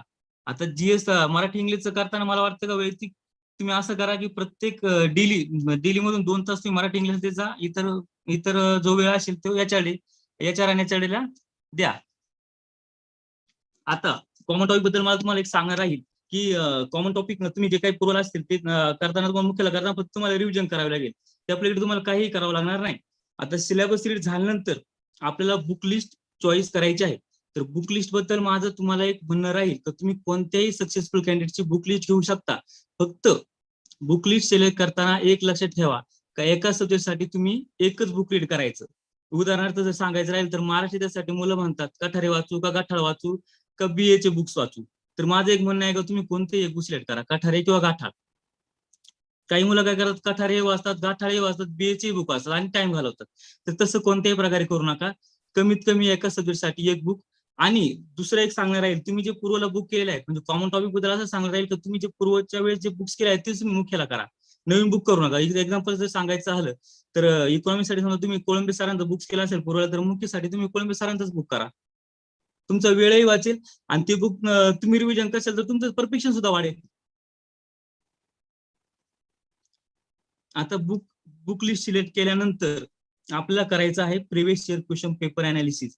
लक्षात ठेवा तुम्ही किती बुक वाचतायत याला कोणत्याही प्रकारचं महत्व नाही. तुम्ही ते बुक कशा प्रकारे वाचता आणि ते बुक वाचल्यानंतर तुम्ही क्वेश्चन पेपर सॉल्व्ह करता आणि त्याचं नॉलेज कशा प्रकारे अप्लाय करता या गोष्टी एमपीसी मेन्स ऑब्जेक्टिव्ह कोणती ऑब्जेक्टिव्ह एक्झाम क्रॅक करायची असेल तर ह्या गोष्टी अपेक्षित असतात तर तुम्ही बुक्स वाचलेल्या कशा प्रकारे एक्झाम देताना कशा प्रकारे सॉल्व्ह करता. लक्षात ठेवा. त्यामुळे previous year question paper analysis करणं खूप आणि खूप महत्वाचं आहे. आता previous year question paper analysis करताना काय करायचं तर सर्वात प्रथम म्हणजे कोणत्या टॉपिकवर आयोगाने जास्तीत जास्त भर दिला आहे, कोणत्या सब टॉपिक्सवर आयोगाने प्रश्न विचारले आहेत, परत सब टॉपिक्सवर प्रश्न विचारताना कोणत्या स्वरूपात विचारले म्हणजे फॅक्च्युअल विचारले आहेत, अनालिटिकल विचारले आहेत की कॉमन सेन्स बेस्ड विचारले आहेत. परत त्या प्रश्नांचं स्वरूप कसं आहे म्हणजे करेक्ट विचारले आहेत का इनकरेक्ट विचारले आहेत, परत लँग्वेज कशी होती. आता एक्झाम्पल जर द्यायचं म्हटलं तर व्हॉलंटरी आणि मॅन्डेटरी या 2 वेगवेगळ्या कन्सेप्ट आहेत. तर ह्या गोष्टी सुद्धा तुम्ही आत्मसात करत जा का लँग्वेज कोणत्या लँग्वेज त्यांनी क्वेश्चन फॉर्म केलाय आणि त्या लँग्वेजच्या अनुषंगाने तुम्ही बुक रिडिंग करताना रीड करत जा. आता प्रिव्हियस इयर क्वेश्चन पेपर अनालिसिसचा फायदा जर सांगायचा म्हटला तर पहिला फायदा म्हणजे रिपीटेड क्वेश्चन. लक्षात ठेवा कोणती एक्झाम असो रिपीटेड क्वेश्चन येतात म्हणजे येतातच. जवळपास एमपीसी मेनच्या बद्दल सांगायचं म्हटलं तर 15 ते 20% 15 to 20% क्वेश्चन जे असतात ते सरळच्या सरळ रिपीट होतात. मॅक्झिममली GS4 GS2 प्रत्येक टॉपिक मध्ये रिपीट होता म्हणजे होतात 15 ते 20% क्वेश्चन. तो एक तुम्हाला फायदा होऊन जातो. दुसरा फायदा असा असतो का जवळपास 25 ते 30% क्वेश्चन असे असतात का जे प्रिव्हियस इयर क्वेश्चन मध्ये जी काही माहिती दिली आहे त्या अनुषंगाने किंवा अदर ऑप्शन जे असतात ना त्या अनुषंगाने रिपीट होत असतात. तर तुम्ही लक्षात ठेवा previous year question paper analysis करताना ही पण केअर घ्या का आपला फक्त प्रश्न वाचायचे आणि उत्तर वाचायचं असं नाही. तर त्यामध्ये माहिती कोणती दिली आहे ती पण आत्मसात करायची आणि इतर पर्याय कोणते दिले आहेत ते इतर पर्याय सुद्धा विकिपीडिया पेजेस किंवा नेट सर्च करून त्याची माहिती आपल्याला मिळवायची आहे. तर तिसऱ्या तुम्हाला सांगायचं म्हटलं कोणती एक्झाम घ्या एमपीसी जर आता जर तुम्ही एमपीसी पूर्वचा पेपर जर अनालिसिस केला तर तुमच्या लक्षात येईल की जवळपास 40 ते 50% क्वेश्चन असे होते का जे सरळ सरळ बुक्स मधून विचारले होते. पुढे जे 50 ते 60% क्वेश्चन होते ते सरळ सरळ बुक्स मधून विचारले नव्हते. त्यामध्ये आपल्याला आपलं अनालिसिस आपला कॉमन सेन्स आणि आपल्याला लॉजिक लावूनच ते क्वेश्चन सोडवण्याची आवश्यकता होती. लक्षात ठेवा जवळपास 20 ते 30% क्वेश्चन आयोग अशा प्रकारे विचारतं का जिथं आपल्याला आपलं कॉमन सेन्सच लावावं लागतं. मी तुम्हाला एक एक्झाम्पल देईल का 560 आणि 520 यामध्ये फक्त 40 मार्कचा डिफरन्स आहे. परंतु 560 मार्क पडणारा मुलगा पहिल्या 5 मध्ये येतो आणि 520 मार्क पडणारा मुलगा लिस्ट मध्ये पण येत नाही. याचा अर्थ असा नसतो का 520 मार्क पडलेल्या मुलाचा अभ्यास झालेला नाही. तो कमी का पडलेला असतो. पहिली गोष्ट म्हणजे सिली मिस्टेक जे आपण अवॉइड करणं आवश्यक असतं आणि ते अवॉइड जर करायचे असलं आपण ज्या प्रश्नांचा सरावच करणं आवश्यक आहे. दुसरी गोष्ट म्हणजे कॉमन सेन्स लावून त्यांनी बरेचसे क्वेश्चन सॉल्व्ह केलेले नसतात आणि ते सॉल्व्ह करणं अपेक्षित आहे. एक्झाम्पल जर द्यायचं म्हटलं तर तुम्ही सर्वच रुरल बॅकग्राऊंड मधले आहात तर एक सिंपल 2019 ला एक क्वेश्चन आला होता आयोगाने विचारलेला 2019 मेन्स मध्ये की वॉटर युजिंग पैकी कोणत्या क्रॉपची जास्त आहे. आता आपण ऍग्रिकल्चर बॅकग्राऊंडचा जर आपलं उत्तर पटकन समजेल पण जर आपण बॅकग्राऊंड नसेल तर आपल्याला एक सिंपल कॉमन सेन्स लावतो, आपण दुष्काळी भागातून आलेलो आहे, अशी पिकं शोधा की ज्या पिकाला कमीत कमी पाणी वापरून जास्तीत जास्त आपण उत्पादन घेऊ शकतो. उदाहरणार्थ बाजरी आणि ज्वारी. असं स्वतःचं जे कॉमन सेन्स आहे, स्वतःला जी काही माहिती आहे त्याचं ऍप्लिकेशन बिनधास्त वापरायचं, काही नाही प्रॉब्लेम. 15 ते 20% क्वेश्चन असे असतात. दुसरा एक क्वेश्चन आहे प्रधानमंत्री ग्राम सडक योजनेचा. त्याच्यामध्ये त्यांनी विचारलं होतं सिंपल मध्ये की 2018 ते 19 आर्थिक वर्षामध्ये किती लांबीची रस्त्यांची बांधणी झाली होती. आता एक कॉमन सेन्स रस्त्यांची बांधणी केली असेल तर ती फिगर अशी पॉईंट फॉर्मेट मध्ये असेल, डेसिमल फॉर्मेट मध्ये असेल, म्हणजे 10,000, 15,000, 20,000 अशी नसेल. ते असेल तर कशी असेल 233 म्हणजे ऑड फिगर असेल. असे कॉमन सेन्स लावायचा. Logic, strict, common sense develop होतात फक्त आणि फक्त previous year question paper answer. मी माझं एक्झाम्पल देईल. मी ज्यावेळी 2017 युपीएससी प्री केली होती त्यावेळी 100 टेस्ट सिरीज सॉल्व्ह केल्या होत्या. ते 100 टेस्ट सिरीज सॉल्व्ह केल्यामुळे मला एकच फायदा झाला, तर मी ज्यावेळेस प्रश्न बघायचो ना त्यावेळेस मला लगेच अंदाज यायचं काय या प्रश्नाचं उत्तर असं असणं अपेक्षित आहे.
हॅलो, आवाज येतोय का? हॅलो. हो हो येतोय. हो, तर आता आपण पेपर वाईज अनालिसिस करूया. लक्षात ठेवा, आता जर मी काही सांगत होतो ते जर आलं नसेल लक्षात तर लक्षात घ्या. लॉजिक, स्ट्रिक आणि कॉमन सेन्स बिंदास डेव्हलप करायचा आणि ते तुम्हाला डेव्हलप होतील फक्त आणि फक्त प्रश्नपत्रिका सराव केल्यावरच ते डेव्हलप होतील. तुम्ही प्रिव्हियस इयर क्वेश्चन पेपरचं चांगलं अनालिसिस करा आणि जर प्रायव्हेट क्लासेस जर टेस्ट सिरीज अवेलेबल झाले आणि ते जर आयोगाच्या धर्तीवर असतील तरच ते तुम्ही रेफर करा. दुसरं म्हणजे आपण पेपर वाईज अनालिसिस करूया आता. पेपर 1 मराठी आणि इंग्लिश बद्दल सांगायचं झालं तर मराठी आणि इंग्लिश हा स्कोरिंग सब्जेक्ट आहे आणि सर्वात महत्वाचं म्हणजे it is a static portion. जास्तीत जास्त मार्क यामध्ये आपल्याला मिळू शकतात आणि कमीत कमी वेळामध्ये. तर तुम्ही काय करा, दर दिवसाला आता 2-2 तास देत जा त्यासाठी. एक लक्षात ठेवा, ह्या पोर्शन मध्ये तुम्हाला ह्या पेपरमध्ये तुम्हाला जास्तीत जास्त मार्क मिळवायचे असतील तर फक्त आणि फक्त टाइम मॅनेजमेंट. एका तासामध्ये तुम्हाला 100 क्वेश्चन सॉल्व्ह करायचे असतात. त्यासाठी तुम्ही जास्तीत जास्त टेस्ट सॉल्व्ह करा. स्ट्रॅटेजी बद्दल सांगायचं जर म्हटलं तर इंग्लिशची स्ट्रॅटेजी सुरू करताना आप्पा हातनुरे सरांचं एक बुक आहे 1984 ते 2019 पर्यंत जेवढे काही आयोगाने आतापर्यंत प्रश्न विचारले आहेत ते त्यांनी कोडिफाय केले आहेत. ते बुक तुम्ही इंग्लिश करताना ते बुक तुम्ही रेफर करा आणि स्वतः सॉल्व्ह करा. स्वतः प्रश्न सॉल्व्ह करा. चुकले तर चालेल, काही प्रॉब्लेम नाही. फक्त सॉल्व्ह करताना बघा कोणत्या पॅटर्नवर त्यांनी प्रश्न विचारले आहेत, म्हणजे कोणत्या ग्रामॅटिकल रूल्सवर प्रश्न विचारले आहेत. लगेच तुम्ही काय करायचं, बाळासाहेब सरांचं बुक्स आहे त्यामधून ते फक्त ग्रामॅटिकल रूल्स पाहून घ्यायचे. एक्झाम्पल जर द्यायचं म्हटलं तर कंडिशनल स्टेटमेंटवर आयोग कायमस्वरूपी प्रश्न विचारतात. कंडिशनल स्टेटमेंट म्हणजे काय, I were, if I were, if आणि याचे जे असतात ना क्वेश्चन त्याला कंडिशनल स्टेटमेंट म्हणतात. मूड्स असतील हे जे काही यांचे जे काही नियम आहेत ते लगेच बाळासाहेब सरांच्या बुक्स मधून बघून घ्यायचे. त्यानंतर जर सांगायचं म्हटलं तर व्हॉकॅब्युलरीसाठी तुम्ही पाल अँड सुरी सरांचं एक बुक आहे त्यामधून फक्त व्हॉकॅब्युलरी करू शकतात. आता ते बुक करायचं कारण म्हणजे मला माझ्या माहितीप्रमाणे आयोग तेच बुक रेफर करत असं व्हॉकॅब्युलरीसाठी. नंतर मराठीसाठी जर करायचं म्हटलं तर फक्त वाळंबे सरांचं बुक करा, कारण आतापर्यंतचा अनुभव असा आहे का वाळंबे सरांच्या बुकच्या बाहेर कोणत्याही प्रकारचा प्रश्न पडत नाही. त्यामुळे तुम्ही वाळंबे सरांचं बुक करा. ते बुक केल्यानंतर लगेच आपल्या आपात सरांच्या बुक्स मधून प्रश्न सॉल्व्ह करून घ्यायचे आणि ज्या तयारी प्रश्नांची करा. त्याच्या पलीकडे काहीही करू नका. महत्वाचे पॅटर्न जे आहेत इंग्लिशसाठी जर म्हणायचं म्हटलं तर महत्वाचे जे ग्रॅमॅटिकल रूल्स आहेत ते तुम्ही एका पेजेसवर किंवा काही त्याचे शॉर्ट नोट्स वगैरे काढा आणि पेपरच्या आदल्या दिवशी एक्झॅक्टली तुम्हाला सांगतो फक्त नोट्स रिवाइज करायचे. म्हणजे जे काही जे काही महत्वाचे रूल्स असतील ना ग्रॅमॅटिकल रूल्स तेवढे फक्त बघून जायचे. आणि आपण सरांच्या प्रत्येक चॅप्टर मागे इंग्लिशसाठी स्पेसिफिकली सांगतो, प्रत्येक चॅप्टरसाठी इम्पॉर्टंट नोट्स म्हणून पोर्शन दिलेला आहे. तो इम्पॉर्टंट नोट्सचा पोर्शन फक्त एकदा वाचून घ्यायचा पेपरच्या आदल्या दिवशी. छान आहे तो. आणि मराठीसाठी म्हणलं तर कोळंबे सरांच्या बाहेर कोणत्याही प्रकारचं बुक करू नका. टाइम मॅनेजमेंट चांगलं करा. 1 तासामध्ये 100 क्वेश्चन तरी सॉल्व्ह करायचे आहे. त्याचं योग्य प्रकारे नियोजन करा. माझ्या माहितीप्रमाणे मराठीपासूनच सुरुवात करा आणि मराठीमध्ये जेवढा जास्तीत जास्त वेळ वाचवता येईल आणि मराठीमध्ये जेवढी जास्तीत जास्त ऍक्टिव्हिटी ठेवता येईल तेवढा तुमचा स्कोर जास्तीत जास्त येईल. आता पेपर 2 जर सांगायचं जर म्हटलं तर पेपर 2 मध्ये बराचसा जवळपास 50 ते 60% क्वेश्चन जो आहे तो तुमचा 50 ते 60% जो पोर्शन आहे तो प्रीच्या वेळेस तुमचा कम्प्लीट झालेला आहे. एक्झाम्पल द्यायचं म्हटलं तर भारताचा इतिहास तुमचा झालेलाच आहे, महाराष्ट्राचा भूगोल पण झालेला आहे, फिजिकल जॉग्राफी पण झालेली आहे. फक्त राहिलेला कोणता पोर्शन आहे अनकॉमन टॉपिक्स तो म्हणजे ऍग्रिकल्चर, महाराष्ट्राचा इतिहास, समाज सुधारक आणि रिमोट सेन्सिंग. तर लक्षात असू द्या आता या पेपरचं जर अनालिसिस केलं आपण तर आपल्याला भूगोलला जास्त जॉग्राफी सेक्शनला जास्त जास्त मार्क्स मिळवावे लागतील. कारण महाराष्ट्र इतिहासामध्ये येणारे प्रश्न जे आहेत ते अनप्रिडिक्टेबल आहेत आणि तो बल्की टॉपिक आहे त्यामध्ये जास्त जास्त मार्क मिळाले तर आपल्याला जास्त जास्त बुक्स वाचावे लागतील. तर त्यापेक्षा काय करायचं भूगोलामध्ये जे काही जॉग्राफी सेक्शन आहे त्याच्यामध्ये ऍक्युरेसी ठेवायची आणि महाराष्ट्र इतिहासामध्ये सिम्पल मध्ये कमीत कमी बुक्स वाचून अप्रोच डेव्हलप करण्याचा प्रयत्न करायचा. महाराष्ट्र इतिहासासाठी काय करायचं असेल तर गाठा आणि काठार यापैकी एखादा बुक वाचा.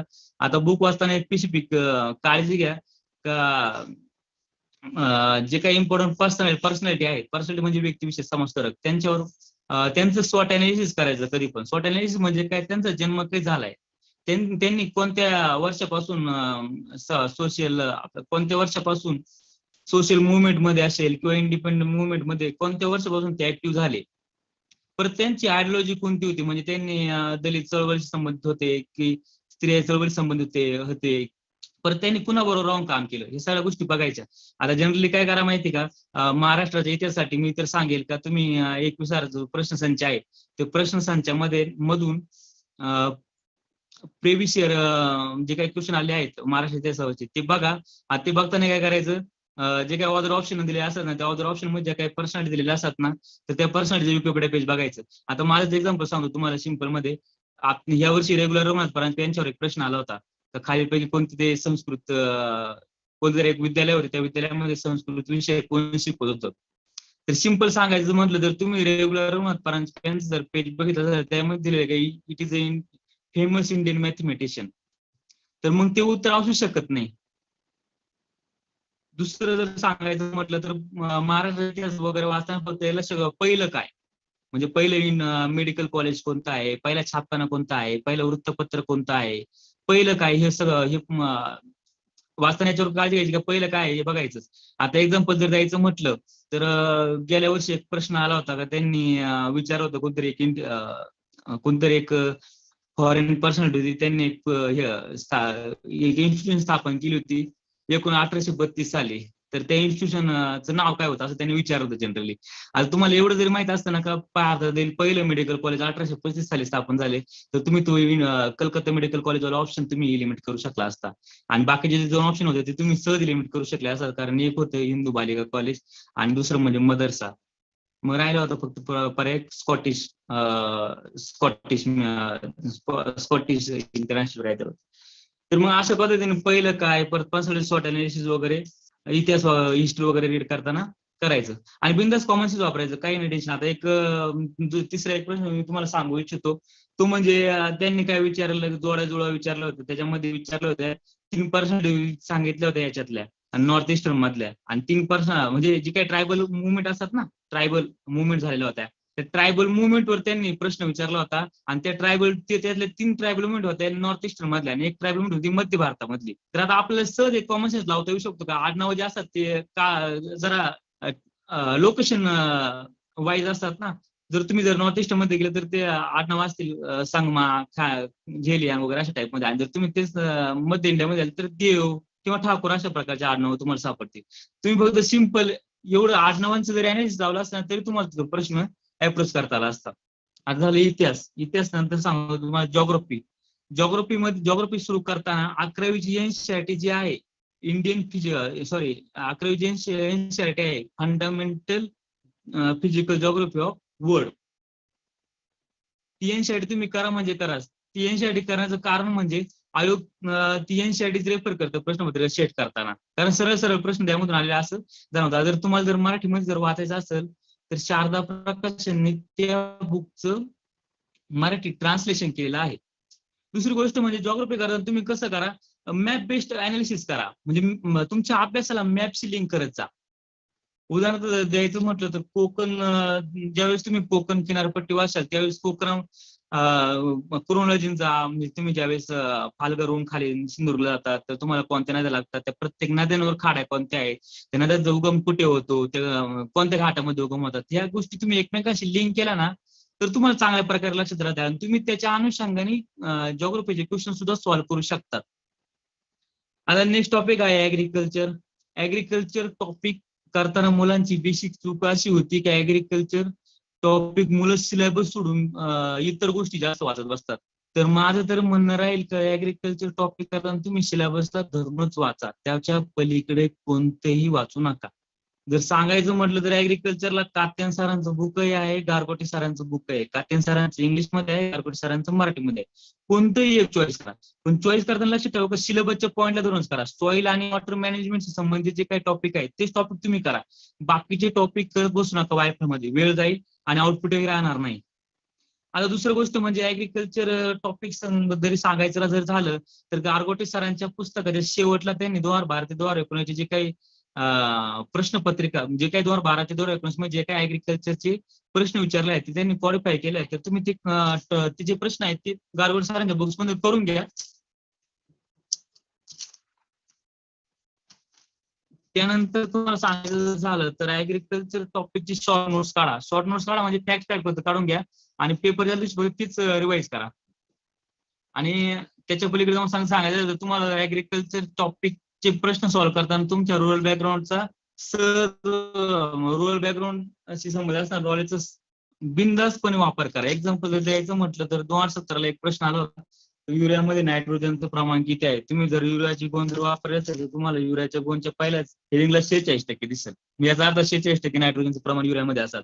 बिनधास्त कॉमन वापरा.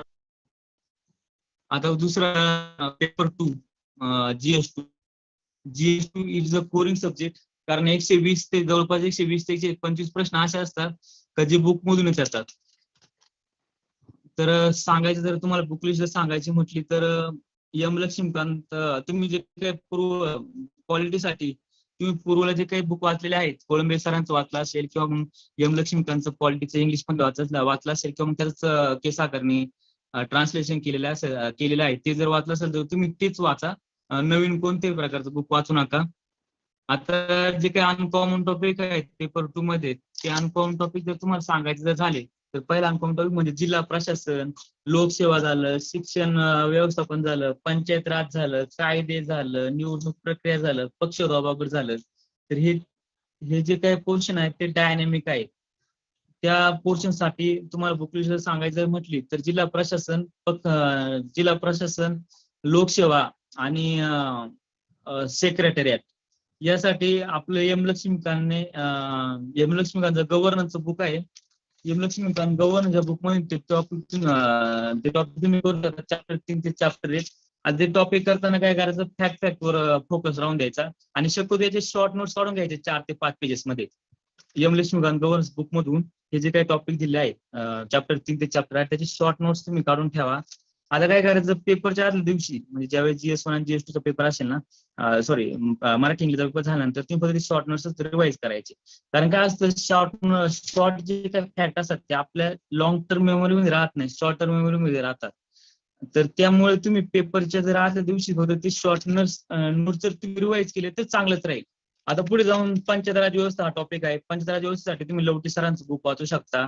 आता पंचायत राज व्यवस्थेत जर अनालिसिस केलं तर त्यांचे बरेचसे जे प्रश्न आहेत फक्त आणि फक्त एम लक्ष्मीकांत पण कव्हर होऊ शकतात. पण महाराष्ट्र रिलेटेड पंचायत राजचा ऍक्ट आहे म्हणजे ग्रामपंचायत ऍक्ट असेल 1958चा आणि 1965चा ऍक्ट आणि जिल्हा परिषदचा, त्याच्यावर 3 ते 4 क्वेश्चन येतात. त्यासाठी आपल्याला लवटी सरांचं बुक वाचावं लागतं. तर आता पेपरच्या आदल्या दिवशी म्हणजे मराठी इंग्लिश पेपर झाल्यानंतर पंचतरासारख्या टॉपिकला काय करायचं, काही लवटे सरांचं बुक आहे ना, शेवट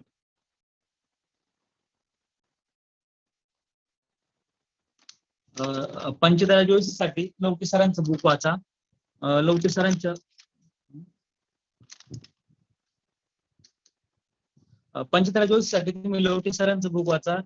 लवटे सरांचं बुक वाचल्यानंतर पेपरच्या आदल्या दिवशी लवटे सरांच्या बुकच्या शेवट लवटे सरांच्या बुकच्या शेवट फक्त आणि फक्त 3 पेजेस दिले आहेत. त्याच्यामुळे त्यांनी त्या पूर्ण बुकचं शॉर्ट नोट्स काढलं, शॉर्ट नोट्स फॉर्म त्यांनी ते दिलेले आहेत. तर तेच पेपरच्या दिवशी फक्त रिवाइज करायचे. आता पुढचा टॉपिक झाला कायद्याचा. आता कायद्याचं कसं आहे, कायद्याचं नॉलेज बऱ्यापैकी शॉर्ट टर्म मध्ये राहतात. जे काही आर्टिकल्स आहेत, पनिशमेंट आहे, आपण लॉंग टर्म साठी लक्षात ठेवू शकत नाही. तर त्यासाठी मला तुम्हाला सांगायचं झालं तर कायद्यासारख्या टॉपिक साठी तुम्ही काय करा, जी काही बेरियर ऍक्ट आहेत मराठीमध्ये पण आहेत, इंग्लिशमध्ये पण त्याची पीडीएफ अवेलेबल आहे, ती डायरेक्टली सरळ डाउनलोड करा आणि तीच वाचा. आता कायद्याची पण शॉर्ट नोट्स काढताना काय करायचं, आर्टिकल पनिशमेंट आणि सब आर्टिकल 2 डेफिनेशन वाला जो आर्टिकल आहे त्यामध्ये काही सब आर्टिकल दिले आहे ना, 2A 2B 2C, ते सुद्धा त्याचे पण तुम्ही शॉर्ट नोट्स काढून ठेवायचे. आणि पेपरच्या एक्झॅक्ट काय करायचं, पेपर 1 आणि पेपर 2 चा जो मधला गॅप असतो 2 तासाचा, त्या 2 तासाच्या गॅपमध्ये फक्त आर्टिकल सब डेफिनेशन जे काही आर्टिकल आहेत आणि ज्या पनिशमेंट आहेत ते फक्त रिवाइज करायच्या. म्हणजे ते काय होतं, तुमच्या डॉक्युमेंट घुमत राहतात आणि पेपर 2 च्या वेळेस मग तुमच्या ते लक्षात आले आणि तुम्ही बरोबर ते क्वेश्चन सॉल्व्ह करतात त्या अनुषंगाने. आता पुढचं टॉपिक आहे निवडणूक प्रक्रिया, पक्ष होता गटे आणि ऍडमिनिस्ट्रेशन. तर लक्ष्मीकांतचं जे बुक आहे केसागर सरांनी, आणि त्याच्या जी काही शेवटची काही 5-6 चॅप्टर्स आहेत त्याच्यामध्ये त्याच्यामध्ये त्यांनी हे जे काही टॉपिक्स आहेत ते इन्क्लूड करून दिले आहे. तर माझं म्हणणं राहील तर ती चांगल्या प्रकारे तुम्ही करा. आणि हे सर्व झाल्यानंतर युनिकचं पार्ट 2, युनिक भाग 2 जो आहे त्या भाग 2 खंडामध्ये सुद्धा तुम्ही हे जे काही अनकॉमन टॉपिक आहेत ते तुम्ही करू शकतात. आता एक सांगणार आहे GS2 साठी, जास्तीत जास्त जो काही पोर्शन आहे पॉलिटीचा पोर्शन, त्याच्यामध्ये तुम्ही जास्तीत जास्त ऍक्युरेसी ठेवा. सरळ 80 ते 90 क्वेश्चन जे आहेत ते पॉलिटीच्या बुक्स मध्ये, कॉन्स्टिट्यूशन असेल, पार्लिमेंट असेल, विधानमंडळ असेल, हे जे काही टॉपिक आहेत त्या टॉपिक मधून जवळपास 80 ते 90% क्वेश्चन येतात. आणि सरळ क्वेश्चन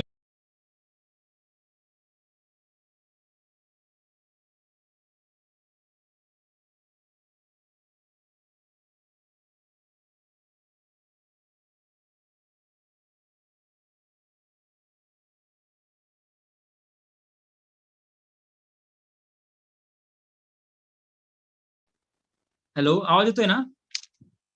हॅलो, हा सर येतोय. तर सांगायचं म्हणायचं झालं तर जास्तीत जास्त सिली मिस्टेक अवॉइड करा. लक्ष्मीकांतचे पॉलिटी बुक आहे त्यामध्ये सरळ 70-80 क्वेश्चन आहेत, त्यामध्ये तुम्ही ऍक्युरेसी ठेवण्याचा प्रयत्न करा. आता पेपर 2 बद्दल अजून एक सांगणार आहे का, पेपर 2 मध्ये बऱ्याचशा प्रमाणात क्वेश्चन येतात. चोरवणे सरांचं एक बुक्स आहे प्रिव्हियस क्वेश्चन पेपरच्या अनालिसिस वर. तर तुम्ही सुरुवात करताना शक्यतो ते बुक्स वाचून सुरुवात करा. तुम्हाला एक अंदाज येईल कशा प्रकारचे प्रश्न आयोग विचारत आहे पॉलिटीवर. आणि जे काय अनकॉमन टॉपिक आहेत, मग अनकॉमन टॉपिक मध्ये कोण झाले, कायदे झालं, निवडणुका झालं, दबाव गट झाले, पक्ष पद्धती झाल्या आणि ऍडमिनिस्ट्रेशन झालं. हे जे टॉपिक आहेत हे टॉपिक डायनेमिक आहेत आणि या टॉपिक मधून आपण हे आयडेंटिफाय करणं अपेक्षित आहे का कोणत्या याच्यावर आपण जास्त फोकस देणं आवश्यक आहे. तर ते तुम्हाला फक्त नाही फक्त प्रवीण चोरमले सरांचं किंवा मग कोणत्याही प्रिव्हियस क्वेश्चन पेपर अनालिसिसचं बुक असेल ना, स्पेशल मेनचं, ते वाचलं तुमच्या लक्षात येईल. आणि त्यांनी कसं केलं आहे, जे काही डायनामिक टॉपिक मी तुम्हाला सांगितले, या टॉपिक वरचे जे काही प्रश्न आहेत त्या प्रश्नाच्या खालीच त्यांनी अशी ऍडिशनल इन्फॉर्मेशन दिली.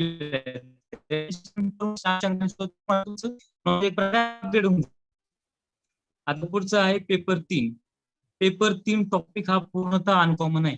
फक्त इकॉनॉमी आणि जे काही करंट अफेअर मध्ये आपण वाचलेल्या योजना आहेत, याच योजना आपल्या पूर्वच्या अभ्यासाच्या वेळेस क्लिअर होतात.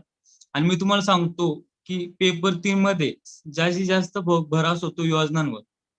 त्यामुळे तुम्ही योजना चांगल्या पद्धतीने करण्याचा प्रयत्न करा.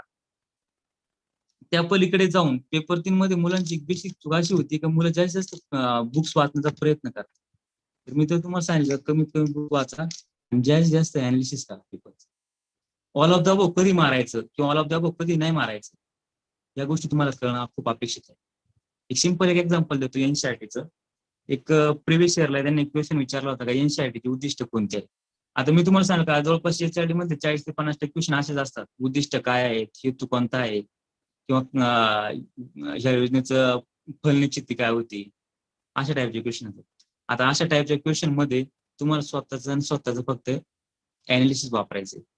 आणि अशा टाईपच्या क्वेश्चन मध्ये बऱ्याचशा प्रमाणात असं आढळून आलं की याचं उत्तर सुद्धा ऑल ऑफ द फॉर्म मध्ये असतात. तुम्हाला काय होतं, जास्त असल्यामुळे जास्त विचार करून मारण्याच्या ऐवजी एखादा पर्यायी लिमिट कसा करतील याच्यावर मुलांचा भर असतो, आणि ते फक्त आणि फक्त जास्त बुक्स वाचल्यामुळे होतं. तर माझं सांगणार राहील का, तुम्ही HRD साठी कमीत कमी बुक वाचा. आता बुक लिस्ट जर सांगायची जर म्हटली तर HRD साठी मी वापरले होतं कोळंबे सरांचं मानव संसाधन विकासचं पुस्तक. ते पूर्णपणे वाचलं होतं. त्याला जे काही फॅक्ट असेल त्या सुद्धा रट्टा मारून घेतल्या होत्या. त्यानंतर दुसरं जे बुक आहे IP सिंग सरांचं बुक. IP सिंग सरांचं बुक वाचताना पूर्ण नव्हतं वाचलं, फक्त जे काही प्रिव्हियस इयर क्वेश्चन पेपरचा जो काही पोर्शन त्याने दिलेला आहे तेच फक्त प्रश्न बघून घेतले होते, त्याच्या पलीकडे काहीच नव्हतं केलं. आता तिसरं बुक आहे आपलं यांचं जे डेस्ले भाग 2 आहे ना, डेव्हलपमेंट पार्ट 2, ते बुक वाचलं. त्या बुक मधून सुद्धा फक्त जे काही चार्ट दिलेले आहेत त्यांनी किंवा टेबल फॉर्ममध्ये जे काही माहिती दिली आहे तीच माहिती फक्त एकदा बघून घेतली होती. आता HRD मध्ये जर तुम्हाला सांगायचं जर झालं तर HRD मध्ये बऱ्याचशा प्रमाणात इंटरनेटचा सुद्धा आपल्याला वापर करावा लागतो. ज्या काही महत्वाच्या मिनिस्ट्रीज आहेत, म्हणजे मिनिस्टर ऑफ HRD असेल, minister of woman and child development असेल, मिनिस्टर ऑफ सोशल जस्टिस, जे काही सिलेबसच्या अनुषंगाने जे काही मिनिस्ट्रीचा संबंध येतो त्या मिनिस्ट्रीचे विकिपीडिया पेजेस त्या मिनिस्ट्रीच्या वेबसाईटवर सुद्धा जावं लागतात. त्या मिनिस्ट्रीच्या वेबसाईटवर झालं न्यूज आणि अनाउन्समेंट जो पोर्शन असतो ना, त्या पोर्शन मधून सुद्धा तुम्ही माहिती कलेक्ट करण्याचा प्रयत्न करायचा आणि ते एका नोट्स फॉर्मॅटमध्ये लिहून ठेवायची. आता पेपरच्या आदल्या दिवशी जर सांगायचं म्हटलं, GS1 आणि GS2 चा पेपर झाल्यानंतर तुम्ही पेपर 3चं फक्त कोळंबे सरांचं बुक्स रिवाइज करा, कारण पेपर 3 मध्ये तुम्ही जास्त मार्क येऊ शकतात. आता पेपर 4 मध्ये इकॉनॉमी साठी बुक्स कोणतं वाचायचं सुरुवात करताना शकतो.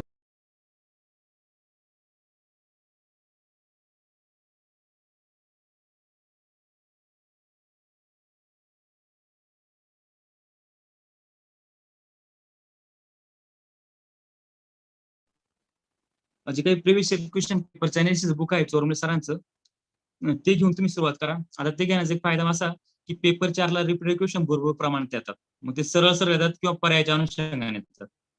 तर मग ते बुक घेतल्यानंतर तुम्हाला काय अंदाज, म्हणजे तुमचे रिपीटेड क्वेश्चन जे आहेत ते पण क्लिअर होऊन जातील. आणि दुसरी गोष्ट म्हणजे आपल्याला पेपर 4ला कॉमन सेन्स पण भरपूर प्रमाणात वापरण्याची आवश्यकता असते. अनालिसिस बेस्ड प्रश्न आहे, तो ऍप्लिकेशन बेस्ड आपल्याला आन्सर काढावं लागतं. आताच पूर्वीच्या अनुषंगाने जर तुम्हाला जर सांगितलं तर उज्ज्वला योजनेचा यावर्षी एक प्रश्न आला होता, उज्ज्वला योजनेची उद्दिष्ट कोणती होती. आता आपण रीड करताना तर अशा अनुषंगाने वाचतच नाही ना उज्ज्वला योजनेची उद्दिष्ट कोणती आहेत कोणती नाही. आपल्याला ते आपण जे काही नॉलेज इकॉनॉमीचं त्या नॉलेजचं ऍप्लिकेशन घेऊन ते नॉलेजचं ऍप्लिकेशन घेऊन आपल्याला तसे प्रकारचे क्वेश्चन जे आहेत ते अप्रोच करावं लागतात. तर मग त्यासाठी तुम्ही चोरमले सरांचं बुक्स वाचून जर सुरुवात केली तर उत्तमच राहील. चोरमले सरांचं करा किंवा मग कोणत्याही प्रकार दुसरं मार्केटमध्ये अवेलेबल असेल ते अनालिसिसचं बुक्स करा. आता बेसिक जर बुक चॉईसिंग बद्दल जर सांगायचं म्हटलं तर काही मुलं विचारतात तर कोळंबे सरांचं करू का देशले सरांचं करू. तर माझं तर म्हणणं तुम्हाला असं जाईल का तुम्ही पूर्वला जे बुक केलं असेल ना ते बुक करा. आता जर कोळंबे सरांचं बुक जर तुम्ही केलं असेल तर देशले सरांच्या बुक मध्ये आपल्याला 4-5 टॉपिक ऍडिशनल करावं लागतात.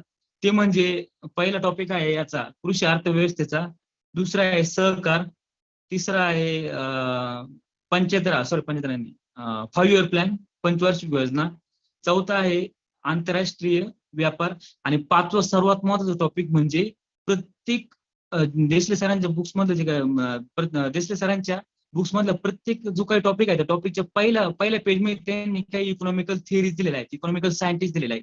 ते पहिलं पेज पण बघून घ्यायचं, कारण काय होतं जवळपास 10 ते 15 क्वेश्चन आहे ना इकॉनॉमिकल थिअरीज वगैरे असतील याच्यावर प्रश्न विचारतात. तर तो पोर्शन देशले सरांच्या प्रत्येक चॅप्टरच्या पहिल्या पेज मधून क्लिअर होऊन जाईल. ते तुम्ही करा. आणि देशले सरांचं बुक जर तुम्ही पूर्वच्या वेळेस केलं असेल तर कोळंबे सरांचं बुक करण्याची आवश्यकता राहणार नाही. पण जर कोळंबे सरांचं जर केलं असेल तर देशले सरांच्या बुक्स मधून काही ऍडिशनल टॉपिक्स आपल्याला करावे लागतील. आता सायन्स साठी जर सांगायचं झालं तर सायन्स हा बल्क टॉपिक आहे. सायन्स मध्ये तुम्ही सिलेबसला धरूनच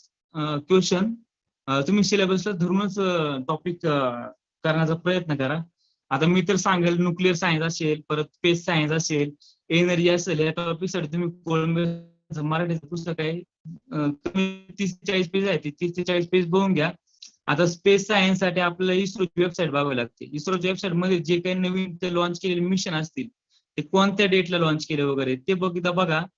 न्यूक्लिअर सायन्स साठी न्यूक्लिअर सायन्स साठी आपल्याला निश्चित करण्याची आवश्यकता नाही. कारण आपल्याला फक्त म्हणजे काही नवीन मिशन असतील म्हणजे अग्नी 5, अग्नी 6 वगैरे त्यांची लॉन्चिंग डेट वगैरे एकदा बघून घ्या. बाकी काही नाही. आता बायोटेक्नॉलॉजी पोर्शन आहे. बायोटेक्नॉलॉजी पोर्शन भरपूर प्रश्न विचारतात. पण माझं एक सांगणार राहील का बायोटेक्नॉलॉजी साठी तुम्ही भस्के सरांचं बुक आहे 120 ते 124 पेजेस ते बघा.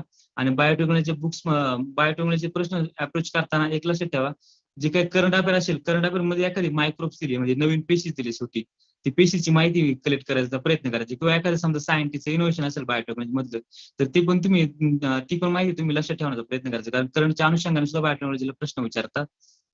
पुढे जाऊन बायोटेक्नॉलॉजी मध्ये एक असं करा की जे काही प्रिव्हियस इयर क्वेश्चन आहेत चोरमले सरांच्या बुक्स मधून त्याच्यामुळे त्यांनी जे काही अदर ऑप्शन असतात ना त्याच्यामुळे जे काही मायक्रोब्स दिले असतील त्या मायक्रोबचं एकदा विकिपीडिया पेज बघून घ्यायचं. पहिले 3-4 गोळी जे असतील विकिपीडिया मध्ये त्या बघून घ्यायच्या. आता कॉम्प्युटर सायन्स जो टॉपिक आहे तो बल्की टॉपिक आहे. तो तुम्ही जास्तीत जास्त करण्याला फोकस नका देऊ. फक्त जे काही प्रिव्हियस इयर क्वेश्चन आले आहेत ते बघा आणि विकिपीडिया त्याचे काही त्याच्यामध्ये जे काही पर्याय आहेत ते फक्त नेट सर्च करून घ्या. बाकी जास्त काही करू नका. आता हे झालं पेपर अनालिसिस केल्यानंतर तुम्हाला एक सांगणार आहे का तुम्हाला जर एक्झाम क्रॅक करायची असेल तर सर्वात महत्वाचं गमक आहे ते म्हणजे तुम्ही 2 तास कशा प्रकारे अप्रोच करतात. म्हणजे एक्झाम हॉल मधले 2 तास कशा प्रकारे अप्रोच करतात. तुम्हाला माझं एकच सांगणार राहील तर तुम्ही किती बुक वाचले किती नाही त्याला काही किती वेळ वाचले किती वर्ष वाचले त्यापेक्षा तुम्ही त्या 2 तासामध्ये कशा प्रकारे परफॉर्म करतात त्या सर्व काही गोष्टीवर सर्व काही डिपेंड करतात. म्हणजे कसं की तुम्ही किती राऊंड करतात पेपर सॉल्व्ह करताना, फर्स्ट राऊंड करता, सेकंड राऊंड करता का थर्ड राऊंड करता, तुम्ही टिकवर कोणत्या वेळेला वापरता, सर्व एकाच वेळेस मारता का प्रश्न सॉल्व्ह केल्यानंतर लगेच मारता. या सगळ्या गोष्टी सुद्धा तुम्ही मॅनेजमेंट आधीपासूनच करत जा. आता तुम्हाला एकदम पेपरचं जर अनालिसिस जर सांगायचं असेल तर जवळपास 40 ते 50% जे क्वेश्चन असतात एक्झाम पेपर कोणत्याही पेपर मधले ते सरळ बुक्स मधून आलेले असतात. पुढचे जे काही 50 ते 60% क्वेश्चन असतात ना ते सरळ बुक मधून येत नाही. म्हणजे बुकच्या माहितीचा वापर करून आपल्याला ते सोडवावे लागतात. त्याच्यातलं 20 ते 25% क्वेश्चन मध्ये आपलं कन्फ्युजन असतं का हा पर्याय मारू का तो पर्याय मारू, म्हणजे ए मारू का बी मारू का सी मारू का डी मारू. लक्षात ठेवा. आता अशा गोष्टी जर क्लिअर करायच्या असेल तर बेसिकली तुम्हाला सांगायचं राहील तर तुम्हाला 2 पर्याय तुम्ही लिमिट केले तर 2 पर्याय राहिले असेल तर तुम्ही त्या 2 पर्यायामध्ये तुम्हाला मोस्ट प्रोबेबल कोणते आन्सर वाटतं ते चॉईस करा. आता दुसरी गोष्ट म्हणजे 20% क्वेश्चन असतात common sense based. Common sense पण अप्लाय करत जा जनरली. आणि आयोगाने तर सांगितलेलंच आहे त्यांच्या सिलेबस मध्ये की ही एक्झाम क्रॅक करण्यासाठी आपल्याला कोणत्याही प्रकारचं विशेष नॉलेज असण्याची आवश्यकता नाही. तुम्ही तुमच्या सामान्य ज्ञानाचा सुद्धा वापर करू शकतात. तर मग कॉमन सेन्स सुद्धा तुम्ही बिंदास वापर करत जा. आता एक्झाम क्वेश्चन सॉल्व्ह करताना म्हणजे कोणत्याही क्वेश्चन अप्रोच करताना तुम्ही 4 वेने जाण्याचा प्रयत्न करायचा.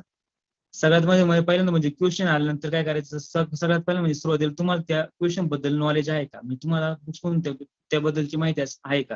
जर तुम्हाला ते प्रश्नाचं उत्तर जर सरळ माहित असेल तर अगदी उत्तम, तर तुम्ही तेच मारा. पण जर समजा तुम्हाला जर त्या क्वेश्चनचं समजा आन्सर सरळ माहित नसेल तर मुलं काय करतात, मुलांना फक्त एकच अपेक्षित असतं का आपल्याला ह्या प्रश्नाचं आन्सर सरळ माहिती असणं आवश्यक आहे. तसं काही नाही. तुम्हाला जर सरळ माहित नसेल तर तुम्ही वेगळा अल्टरनेटिव्ह वापरा. म्हणजे तुम्हाला इतर पर्याय माहिती आहे का, इतर पर्याय जर माहित असेल आणि ते जर तुम्हाला लिमिट करायचं इलिमिनेशन टेक्निक्स बिंदास वापरा. आता तिसरा वे आहे म्हणजे याचा पर्यायांची जुळवाजुळव.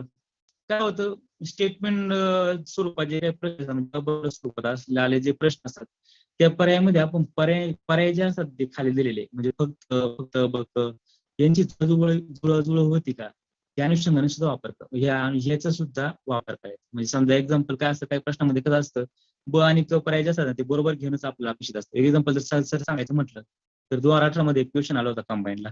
त्याच्यामध्ये त्यांनी दिलं होतं का त्याच्यामध्ये त्यांनी सांगितलं होतं ब पर्यायामध्ये दिलं होतं का तुटीचं म्हणजे प्रश्न असा होता का दारिद्र्य निर्मूलनासाठी खालीलपैकी कोणत्या व्यूहरचना कामी पडतील. तर पर्याय ब मध्ये त्यांनी दिलं होतं की तुटीचा अर्थ भरणं आणि पर्याय 3 मध्ये दिलं होतं का सरकारी खर्चात वाढ करणं. आता पर्याय ब आणि पर्याय क हे सारखेच आहे. मग आता असं आन्सर त्याचं उत्तर असेल का ब आणि क बरोबर घेऊन जो पर्याय निघेल ते त्याचं उत्तर असेल. म्हणजे पर्यायाची जुळवाजुळव सुद्धा तुम्हाला करता आली पाहिजे. आणि पुढे म्हणजे कॉमन सेन्स, म्हणजे तुम्हाला जे काही बाह्य नॉलेज असेल त्या नॉलेज सुद्धा बिंदास अप्लाय करा. आता एक एक्झाम्पल सांगतो. त्यांनी मागे एक प्रश्न विचारला होता का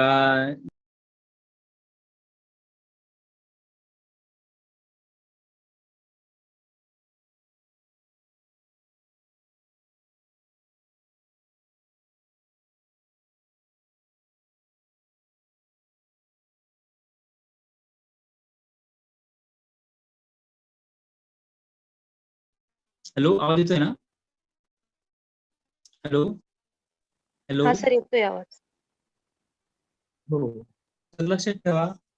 त्याच्यात आता एक एक्झाम्पल जर सांगायचं म्हटलं तर त्यांनी एक प्रश्न विचारला होता. सबसिडी आपले जे असतात फर्टिलायझर, त्यांनी फर्टिलायझर जे 4 वर्षाचं ऍव्हरेज कन्झम्पशन विचारलं होतं फर्टिलायझरचं. तर आता मला सांगा, ऍव्हरेज विचारलाय 4 ते 5 वर्षाचा, तो असेल 0.4 मध्ये एक्झॅक्टली ना. म्हणजे फिगर कशी असेल 15, 20, 25 अशी नसेल, ते असेल 27.5, 27.3. ही कॉमन सेन्स झाली. अशा कॉमन सेन्स सुद्धा तुम्ही बिंदास वापरायचा. 20 ते 30% जवळपास 10 ते 15% क्वेश्चन असतात ते कॉमन सेन्सच्या बेसिसवर सुद्धा आपण सॉल्व्ह करू शकतो. तर तुम्ही कॉमन सेन्स सुद्धा डेव्हलप करायचा प्रयत्न करा. मित्र म्हणले का जास्तीत जास्त प्रश्नपत्रिकांचा सराव करत जा. प्रश्नपत्रिका सराव केल्यावर तुम्हाला व्हेरियस ट्रिक्स, लॉजिक आणि कॉमन सेन्स तुमचे डेव्हलप होत जातात. तुम्ही ज्यावेळेस प्रश्नपत्रिका अप्रोच करतात त्यावेळेस तुम्ही ते बिंदासपणे अप्लाय करतात. आता सांगणार राहील का सिली मिस्टेक वगैरे अवॉइड करा. आणि एक्झामची तयारी करताना एक नेहमी लक्षात ठेवा का नेहमी सकारात्मक राहायचं. कधीच तुमच्या मनामध्ये नकारात्मक विचार आला पाहिजे. आपला अभ्यास झालेला आहे का नाही, किंवा आपला अभ्यास होईल का नाही, किंवा मी पास होईल का नाही, किंवा मी पास झालो नाही तर माझे घरचे काय बोलतील. याच्या काही नकारात्मक गोष्टी आहे, नकारात्मक गोष्टींचा कधीही विचार करू नका. नेहमी सकारात्मक राहा. आणि एक्झाम या दृष्टिकोनातूच बघा. एक्झामच्या पलीकडे जाऊन तुम्ही कोणत्याही प्रकारे एक्झाम या दृष्टिकोनात बघा. तुम्ही करिअरचा ऑप्शन म्हणून तुम्ही निवडला आहे, बरोबर आहे, पण करिअरच्या ऑप्शनला दुसरे सुद्धा काही गोष्टी आहेत. एक्झामच्या अनुषंगाने तुम्ही एक्झामला बघा. एक्झाम करिअरच्या अनुषंगाने तुम्ही या फील्डला चॉईसेस केल्या आहेत, परंतु तुम्ही अपेक्षांचं ओझं घेऊन अभ्यास नका करू. फ्री माइंड अभ्यास करा. आता टाइम मॅनेजमेंट वगैरे या गोष्टींबद्दल जर तुम्हाला सांगायचं राहिलं तर मग तुम्ही स्वतःचं तुमचं वीकली प्लॅनिंग करा. तुमचं डेली शेड्यूल कसं असलं पाहिजे, विकली शेड्यूल कसं असलं पाहिजे, मंथली शेड्यूल कसं असलं पाहिजे, आणि तुम्ही ते शेड्यूल करताना एन्जॉय करताय का अभ्यासाला, ह्या दृष्टिकोनातून बघा. आता काही मुलं काय करतात, टाइम मॅनेजमेंट बद्दल विचार म्हणजे टाइम मॅनेजमेंट फॉर्मॅट करताना असं करतात का 7 ते 8 आपल्याला 7ला उठायचंय, 8 पर्यंत आवरायचंय, 8 ते 10 आपल्याला एखादा टॉपिक वाचायचा आहे, 10 ते 12 हे करायचंय. आणि म्हणजे तुम्ही टाइमला स्वतःला काय करता, रिजिड करण्याचा प्रयत्न करता. मग मला वाटतं का तुम्ही टाइम मॅनेजमेंट फ्लेक्झिबल राहा. त्यानंतर सांगायचं जर राहिलं तर आता तुम्हाला काही जे काही इतर डाऊट असेल तुम्ही विचारा. तुम्ही एक शेवटची एक शायरी सांगतो तुम्हाला. रख हौसला वो मंजर भी आएगा, प्यासे के पास चल के समंदर भी आएगा, थक कर ना बैठ ये मंजिल के मुसाफिर, मंजिल भी मिलेगी और मिलने का मजा भी आएगा. तुम्हाला काही प्रश्न असेल तर तुम्ही विचारा, त्या अनुषंगाने मी तुम्हाला उत्तर देतो. Hello hello hello. हा सर. हा सर, माझा नंबर आहेच प्रवीण पवार सरांकडे. जर तुम्हाला काही डाऊट्स आले तर तुम्ही मला मेसेजही करू. प्रवीण पवार सरांकडून नंबर घेऊन मला तुम्ही मेसेजही करू शकतात, किंवा तुम्ही डायरेक्टली प्रत्यक्ष कॉल करून मला विचारू शकतात. आणि जर तुम्हाला काही एक्झाम बद्दल बाकीचे डाऊट्स आले तर तुम्ही बिंदासपणे विचारा, मी त्याला तुम्हाला आन्सर देतो. कोणाला काही प्रश्न असतील तर त्यांनी चॅट बॉक्स मध्ये प्रश्न टाईप करा.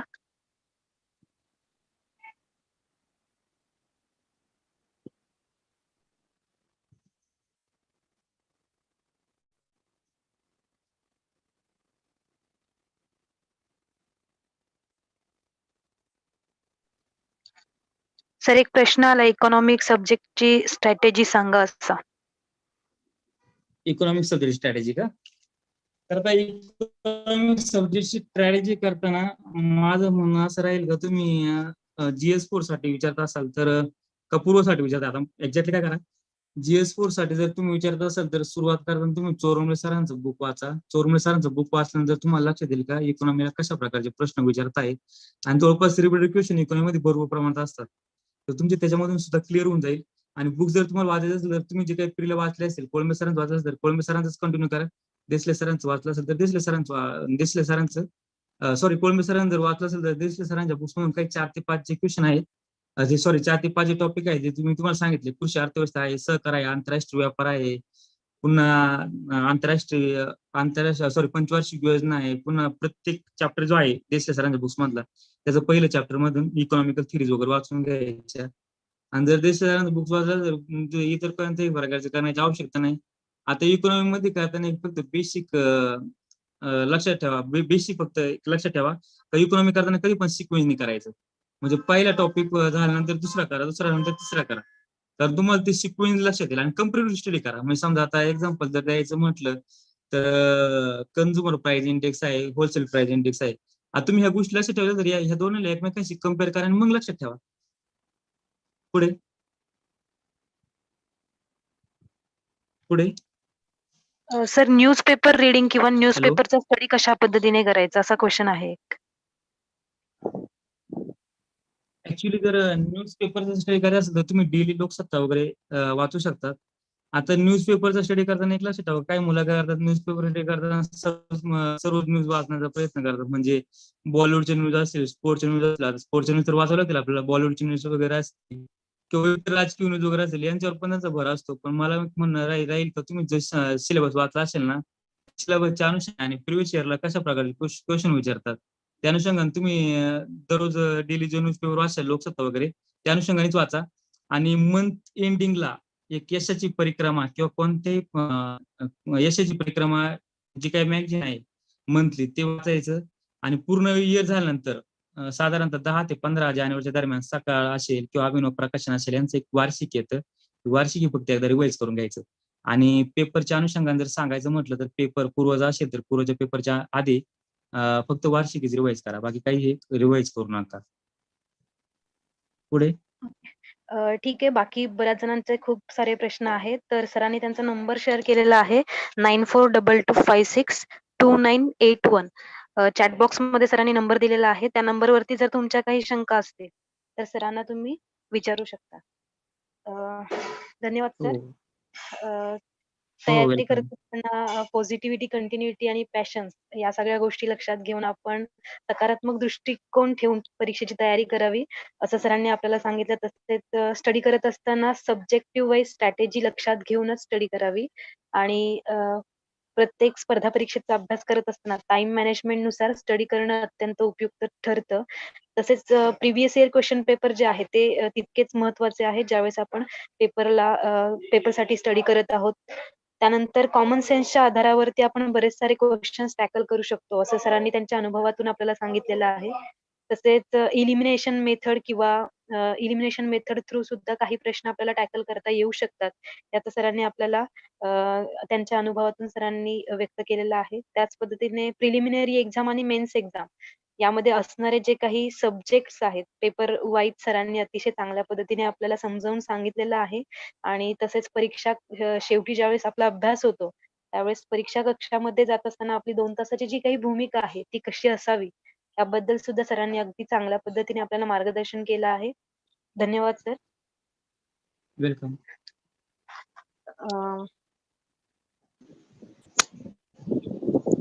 ठीक आहे. आज आपल्याला आपल्या झूम मीटिंग साठी मार्गदर्शक म्हणून लाभलेले दिवरेश सर आणि नर सर इथे आपल्याला उपस्थित राहिले त्याबद्दल मी त्यांचे आरंभ ग्रुप, खानदेश अधिकारी मित्र मंडळ, मिशन आय जळगाव आणि ज्ञानदीप महाविद्यालय खेड यांच्या वतीने आभार मानते. त्याच पद्धतीने आपल्या या कार्यक्रमाचे समन्वयक Rajendra Chinchole sir, Pravin Pawar sir, doctor Umesh Kumar Bagal sir, Nareshchandra Kathole sir हे देखील या कार्यक्रमासाठी उपस्थित राहिले. त्याबद्दल त्यांचे देखील आनंद ग्रुप, खानदेश अधिकारी मित्र मंडळ, मिशन आय जळगाव आणि ज्ञानदीप महाविद्यालय खेड यांच्या वतीने आभार मानते. तसेच भविष्यात अधिकारी घडणारे सर्व विद्यार्थी ज्यांनी ही मीटिंग जॉईन केली त्यांचे देखील आभार मानते आणि आजची ही झूम मीटिंग इथेच संपली असे जाहीर करते. धन्यवाद.